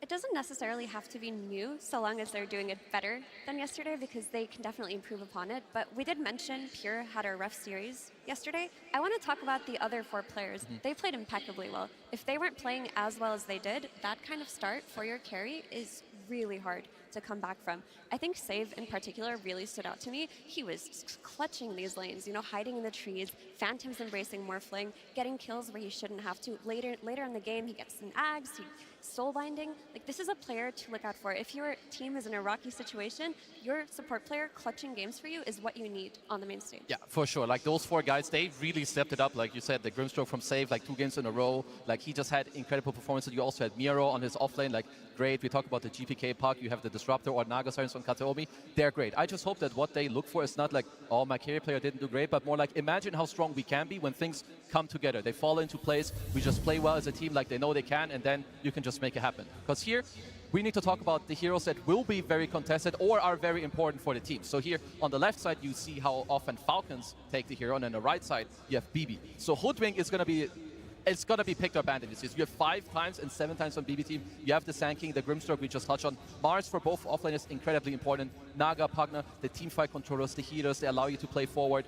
Incredible heroes. And then we also have the undefeated heroes. Because when you get to this stage of TI, you want to be in the comfort. You don't want to be pressured. You want to play your S-tier stuff. The Snake King Chen, undefeated. 3 games of Pangolier, the flex between mid and offlane, incredible. 2 games of the Earthshaker on Malrine, they always stack, he always gets his game going. And now for BB team, maybe you want to give, you know, the Troll to Pure. Keep him confident. You have the GPK puck and the good old Bristleback on Miro. So a lot of these heroes, we might be seeing them in the series. Or the Lycan on Miro. Absolutely. That one was a big standout too. Maybe it goes up in priority this game. But for Falcons, I feel like every hero is a priority for them. Yep. We even had Mallory yesterday all chatting, give me Sand King. Yeah. He was given Sand King. He's daring the teams to leave this for him because he's saying he'll carry the game on his back. Yeah, I mean, this guy, he's, in my opinion, I mean, I want to say that every player on Falcons is underrated, so maybe this is also my bias, but I do think they have very stand-up performances. You can throw Malrine in like the absolute most XD lanes, Primal versus Monkey King. He'll match the net worth, he'll make it happen. He's very versatile, so yeah, to me, one of the best mid laners of the tournament team. But the way that I see the heroes, right, the graphic on Grimstroke having 2 for 2 contested, that's 4 games. There's only 9 games total. When I look at Mallory's hero pool, do you really want an Earth Spirit, a Pango, Ember, a Primal, any of these heroes hit by a Soulbind? Like, we've not seen much of it TI, but I feel like this is kind of like the hidden gem as we progress in the final couple of days of the International. Both Crit has played it and Save. It really breaks a lot of the playmaker. I think Soulbind is the reason why this hero is good. Nothing to do with like Inkswell or Stroke. It's just the ultimate and Phantoms. So yeah, I'm hoping to see that hero more. I think we're more likely to see that top row of heroes coming out from Malrine than those Spirit ones. A lot of teams have moved away from the Spirit heroes as this TI has progressed. Also, with Snake King on the screen, I want to talk about him as Pugna, because he has been putting games on his back also from the position 5 as Pugna. He plays the dead lane, he builds tanky, he's always pushing out waves. He's being a nuisance for the other team. He's telling them, you have to catch me. We didn't even talk about what if instead of the Pugna, he gets this Chen, right? You have 2 problematic picks now that you have to think about. He is one of those support players that it feels you can't really ban. And if you even move away from Chen, Enchen, Pugna, do you want to give away a Bane or a Naga Siren? It's honestly hard because I think also what he does very well is like he's very good about like using his HP and his body, like where he goes. Ench does this very well. We saw it yesterday on the Pugna with the Essence Ring going to the tier 2. Chen helps everyone and he's really good. His expertise, they have AY as their coach, they value the map a lot. Where do you go? What items do you buy? So yeah, it is just incredibly hard. This is the hardest part against Falcons. What do you give them and what do you end up taking yourself? It's why they go in and out of being dominant, right? 2024, they're heroes. You could list 6 heroes per player and how they were the best in the world, and you want to try and ban them. In 2025, it kind of was shaky. They didn't have their heroes. Sometimes they did, sometimes they didn't. As we progress in TI, like you look at their heroes, I feel like we're returning to that 2024 moment of every hero you talk about on that top row of that graphic, you have to ban. And they're just not that many bans. And we talk a lot about heroes that you have to ban basically almost against Falcons because they are so good in the hero-player combinations. What heroes do we want Falcons to ban? Because are there any hero-player combinations apart from the guy we just saw, Miero, on his Lycan? He was the key player in yesterday's series. Any heroes we want to ban out against him? Do you really want to ban out the Puck? Do you want to try to counter it one of the games? Because it is a Puck, and they pick it up first. There is an opportunity to counter it. I think Miro Lycan and Miro Beastmaster cannot be given away. For GPK, you can maybe let the puck through if you have a really good idea for it, and Falcons are one of the better teams at addressing pucks, I would say. But there are other heroes that come out later that we've forgotten about GPK, like the Invoker. But as we can see here, Kazu, offlane heroes are up. Yeah, I feel like also like Centaur has really been rising in popularity. I don't know if you want to ban it first stage, but like you need to keep it in mind in like the second stage and overall like also the Bristleback, just like anything for Miro to play forward, allow your team to like come to you, you help GPK maybe on some rune. This team has a lot of heroes like in their arsenal as well, like Save on his post 4, whether it be the Grimstroke, he busts out some line every now and then, or a Hoodwink. Like they've got a lot of it, but I do agree, these spirits, they don't really do it for me from the mid lane. They don't seem that strong anymore. Yeah, they really don't, but GPK, he's famous for his spirit heroes, so it's unfortunate for him, but he's found a replacement for that in the Puck. And also the Shaker had a lot of consistent performances. The Void Spirit is probably the only spirit that feels good right now because of how popular Puck is and it as a counter. And also his ability to play Sand King from mid himself can be well contested here. Instead of banning the Sand King, they just first pick it for themselves. That's an option that they could choose to take.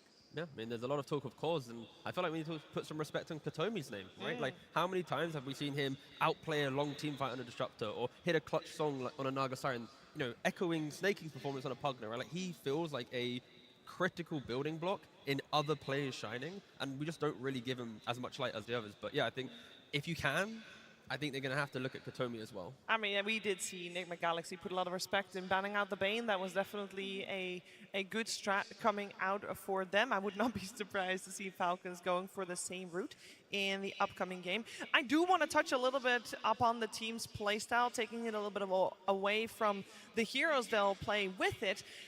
How do these teams match up in playstyle? We've had so many different routes to victory. We talked in the previous series about how we saw Extreme being a little bit slower, and yes, they adapted against P-Vision, especially in that second game, speeding it up a little bit.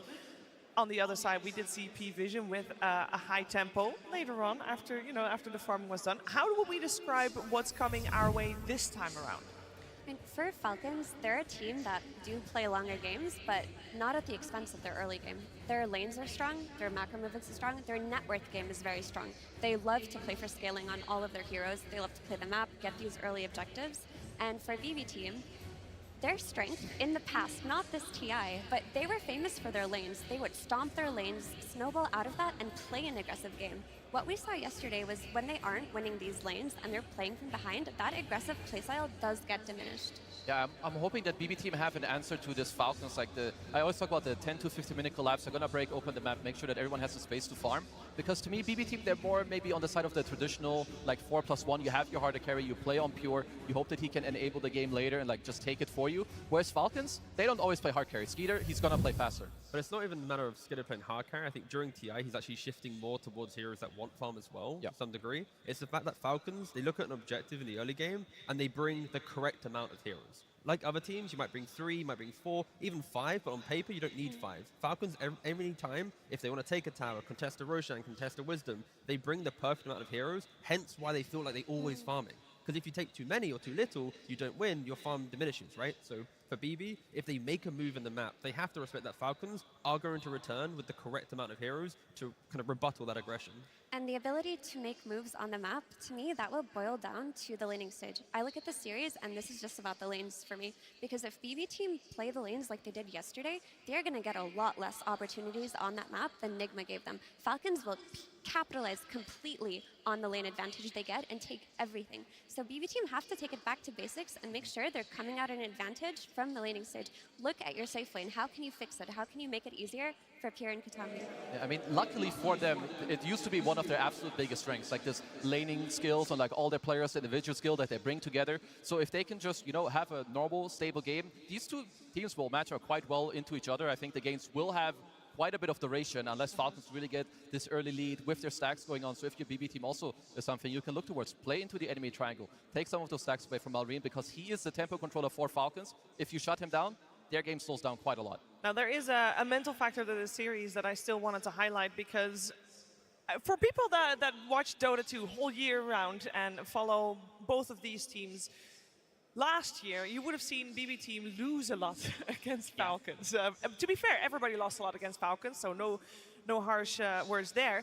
But a lot of those series were in finals, and BB team was basically always the bridesmaid, never the bride, and it definitely got to them a little bit, getting a little frustrated potentially, leading into BB's team's first victory only at the start of this season in Copenhagen. And the thing that Save said after that finals was it was great to have the finals, but next time he hopes he does it against Team Falcons, because for him still and for BB team still, it is Team Falcons that is the team to beat. They haven't played yet in a grand finals. I'm sure they would love to have Falcons as their opponents if they make it to the finals here. But I do want to take a moment to also respect the fact that BB team does make it to top 6. Because for Falcons, we kind of always expected them to be doing well and not just be top 6, but move further. For BB team, we always have the same stories like, 50-50. Can they do it this time around? We know they have the player skills, but can they pull it together at the right time? We're going to find out if they can here in this upper bracket semi-finals. Winners of this best of 3 will be top 3 guaranteed at this year's international. And we are going to start with step 1 of this best of 3. Team Falcons versus BB Team. Game 1. Here we go for game 1. We got Falcons on the Radiant side, BB team on the Dire side, and the first pick goes the way of Falcons. And that means good news for BB team. They got 4 bans. That's a lot of bans, and that means you can basically control maybe a little bit more what is coming your way from Falcons. So a couple of poisons removed in the Naga Siren, the Pugna, the Chen, and the Monkey King. It seems like Snake King heavily targeted here. Oh, he's so targeted, but are they just doing what Malrine asked and giving him Sand King? I mean, he all chatted it yesterday. But if you know it's coming, I'd like to think if you enter a game 1 and you know teams like certain heroes, let them have the hero, prepare a strong draft. So I don't mind giving Sand King, but then I need to see BB utilize that knowledge of they're going to take it with a really strong draft. And one thing that we have forgotten, of course, it is Skitter's birthday today. Is there a birthday buff? Does that make a player better, worse? Like, it depends how much he. It depends, I think, how much he imagines the arena singing for you, because then you just might cringe into the ground. Okay, fair enough. But like you said, I feel like, you know, there was some Sand Kings, maybe some Beast Smashers up in the row, but they take out the GPK puck. They get the Malrine Sand King, most likely. So, like you said, the BB team, they knew this was coming. What's their response? And some teams like to react to Sand King with a Shadow Fiend if they have 2 strong SF players on either their carry and their mid. Other teams will react with a Doom, and other teams will just react by Triangle Invasion. That's one of the easier ways to solve him. Does this count as Triangle Invasion? This is simply respecting the lack of bans they have. They have 1 ban. They already know that Sand King Hoodwink is a potent combination for Falcons. Take away the Hoodwink, progress your own draft, and then you have that 1 ban to focus maybe on a core or another position 5 to prevent snaking feeling comfortable in the game. This is also respecting crit, because as you mentioned, T, you only get one ban, or you can't double ban the snap plus the hoodwink. But if you give either away to Falcons, it gets way too hard. Yeah, and I also like that you mentioned the triangle invasion. I do think it is incredibly important against tanking. You know it's going to happen. You know crit from the offlane or snaking. If they put him there, they're going to stack the triangle. Having good lanes makes it a lot easier for your 4 to leave their offlane. You go into the safe lane, you place an early ward, you make it in there, and you try to invade it a little bit. So overall for BB team, I like this pick. They were going to pick out of the next phase as well. So let's just see how they start building from here. Yeah, on the side of Falcons, focus on Miera with obviously Lycan removed in the start of the ban phase. We got the Centaur now removed as well. It's all up to BB team how they want to go from here. Is it going to be that Snapfire ban into picking something, or is there something else that they'd rather remove? And it's hard because Beastmaster is still in the pool. So if they're not planning on picking it for themselves, they have to take it out here. But I would rather they pick it for themselves. It gives them a really easy map idea who to play around. Yeah, honestly, I wouldn't mind it at all. I think other heroes that they should respect still, especially with what they've banned. There's no snaking Inch, there's no snaking Chen, no Pagna, no Naga. There's likely that he's going to look at heroes like the Enchantress next, or maybe that's why they wanted the Hoodwink to later on have the break against this hero, but you need to be aware of the heroes that Falcons have. They're not as diverse in what they pick, so you kind of know what's coming your way. A lot of time is going into this one with bonus time being used on the side of BB team. A lot of things to think about. As mentioned, only one ban. I mean, you could run a Queen of Pain later if you want also on BB team. Most likely the Sand King is going into mid. I think trying to shut him down early on is kind of cool for you. So I just hope that they have a couple of ideas what they want. Wow, they're just going an entirely different direction. This looks like it could be a Falcons draft on BB team. I mean, I know GPK has had some banger DK performances not long ago. I'm sure they can also play it on Pure if they want to. I don't know if they want to kind of show this early on, but another strength of second pick. You can pick your core here, you can flex it until the end, and then decide where you want it to be. It's also just layering the idea where Hoodwink, you can scurry through the trees. You've got DK as well, naturally quite tanky. You itemize to be tanky. If Falcons want to try and play a pickoff game, if they don't cleanly execute on the pickoff, at least these two heroes have a way to do it. Of course, Hoodwink, Epicenter +1, you're going to die, right? Yeah. But the elusiveness and the tankiness is what BB might be leaning towards. There's something else that's kind of cool. I saw this a bit more in the last days when the enemy team has Earthshaker. You know he's going to go Echo Slam the Ancients the first time, so he's not really much in the mid lane. I saw a lot of teams try to go hit the mid tower. 3 different guys, 3 different lanes, minute 5, minute 10 you pressure. And yeah, Ringmaster, another hero we've seen too often, but I feel like Falcons, they know how Hoodwink works. Hoodwink wants to go somewhere, you have a blink stun, sharpshooter, so having a save, having some counterplay, and also helping your Sand King with teamfight, I'm all for it. Ringmaster, I believe, has only been picked 4 times so far at the International. Twice in the hands of crit. Yeah. Do you guys know that with Ringmaster, I believe the weighted pie actually kills Yeah, it kills Donkey. It kills Donkey. I know because Fog was telling me it's the one way you can run a Dominator. I still don't think you should get that Don't do facet it. though. Don't do it's it. Just not as Don't good. listen to OD Pixels and Fog's suggestions of how to counter Dom. But that aside, it is very cool to see that BB are picking pretty much every hero that Falcons played before, right? In 2024, the dominant era, these are the heroes, right? As we already mentioned. Ringmaster with Escape Act, you jump a person, Dragon Tail, Bushwhack, anything, Ringmaster will combo break that with the Escape Act. And the heal from the Enchantress, the vision from the creep. You're trying to pick Falcons draft against Falcons, they're going to show you the ways to beat it. And it's also just nice to have that percentage damage that comes from his daggers, because he has a lot of talents that buff up his daggers, where they could really pack a punch in that late game. It scales really nicely against heroes like DK. So how do they deal? Yeah, I was trying to wonder, how do you deal with the Ringmaster? Because there's still, most likely the guy you jump, crit is going to be there to save the guy. Do you want to try and get a nullifier? Do you want to have a secondary jump? I was thinking maybe you want some silencer to global when you go, but they're just going to go with the Bane for now. I think Bane matches up quite well against Ringmaster in the lane, I would say. It's not the strongest laner early on. You're going to have to sacrifice one stun for then the next stun to feel good. Because whoever initiates first, Ringmaster will stop, will combo break, and then the Bane will have to come in with the grip, or the DK will come in after. But you can see that BB, they're going to make sure they have multiple ways to initiate, and then it's going to feel okay. But I kind of hope the Bristleback goes for Snot Rocket and goes for Pipe. Oh god. Just mitigate the damage. Not a fan? No, I hate Green Bristle. Well, Green Bristle is very good in the correct hands, and I think with auras, it will really hurt Falcons a lot. And you get Goo going around the fight with DK right-clicking, another core as well. It's going to be really good, but again, it takes a good player to be able to master it. I just feel like Green Bristle has been nerfed so much that you pick it, you feel like it feels good, you buy a couple of items, and then you fall off so hard. I mean, we've seen Miro go 3-0 with this hero on Red Bristle. I mean, what I like a lot is this Mars. I think, first of all, these two supports don't like this hero at all. Also, how Mars interacts with Bristle. When you spear him, he's going to face you. So his passive, absolutely gone. You have a lot of damage also going into it. I think Ench loves the longer the game goes. People are locked down. Instant Arena, bam, bam, bam. You have some impetus coming through. Pure damage against BB and DK is no joke if this game does scale on.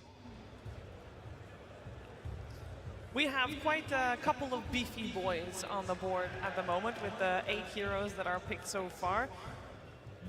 Is there any sight on potentially damage issues coming out from these teams, or are we kind of okay with the balance we have right now? It seems fairly similar, if you will.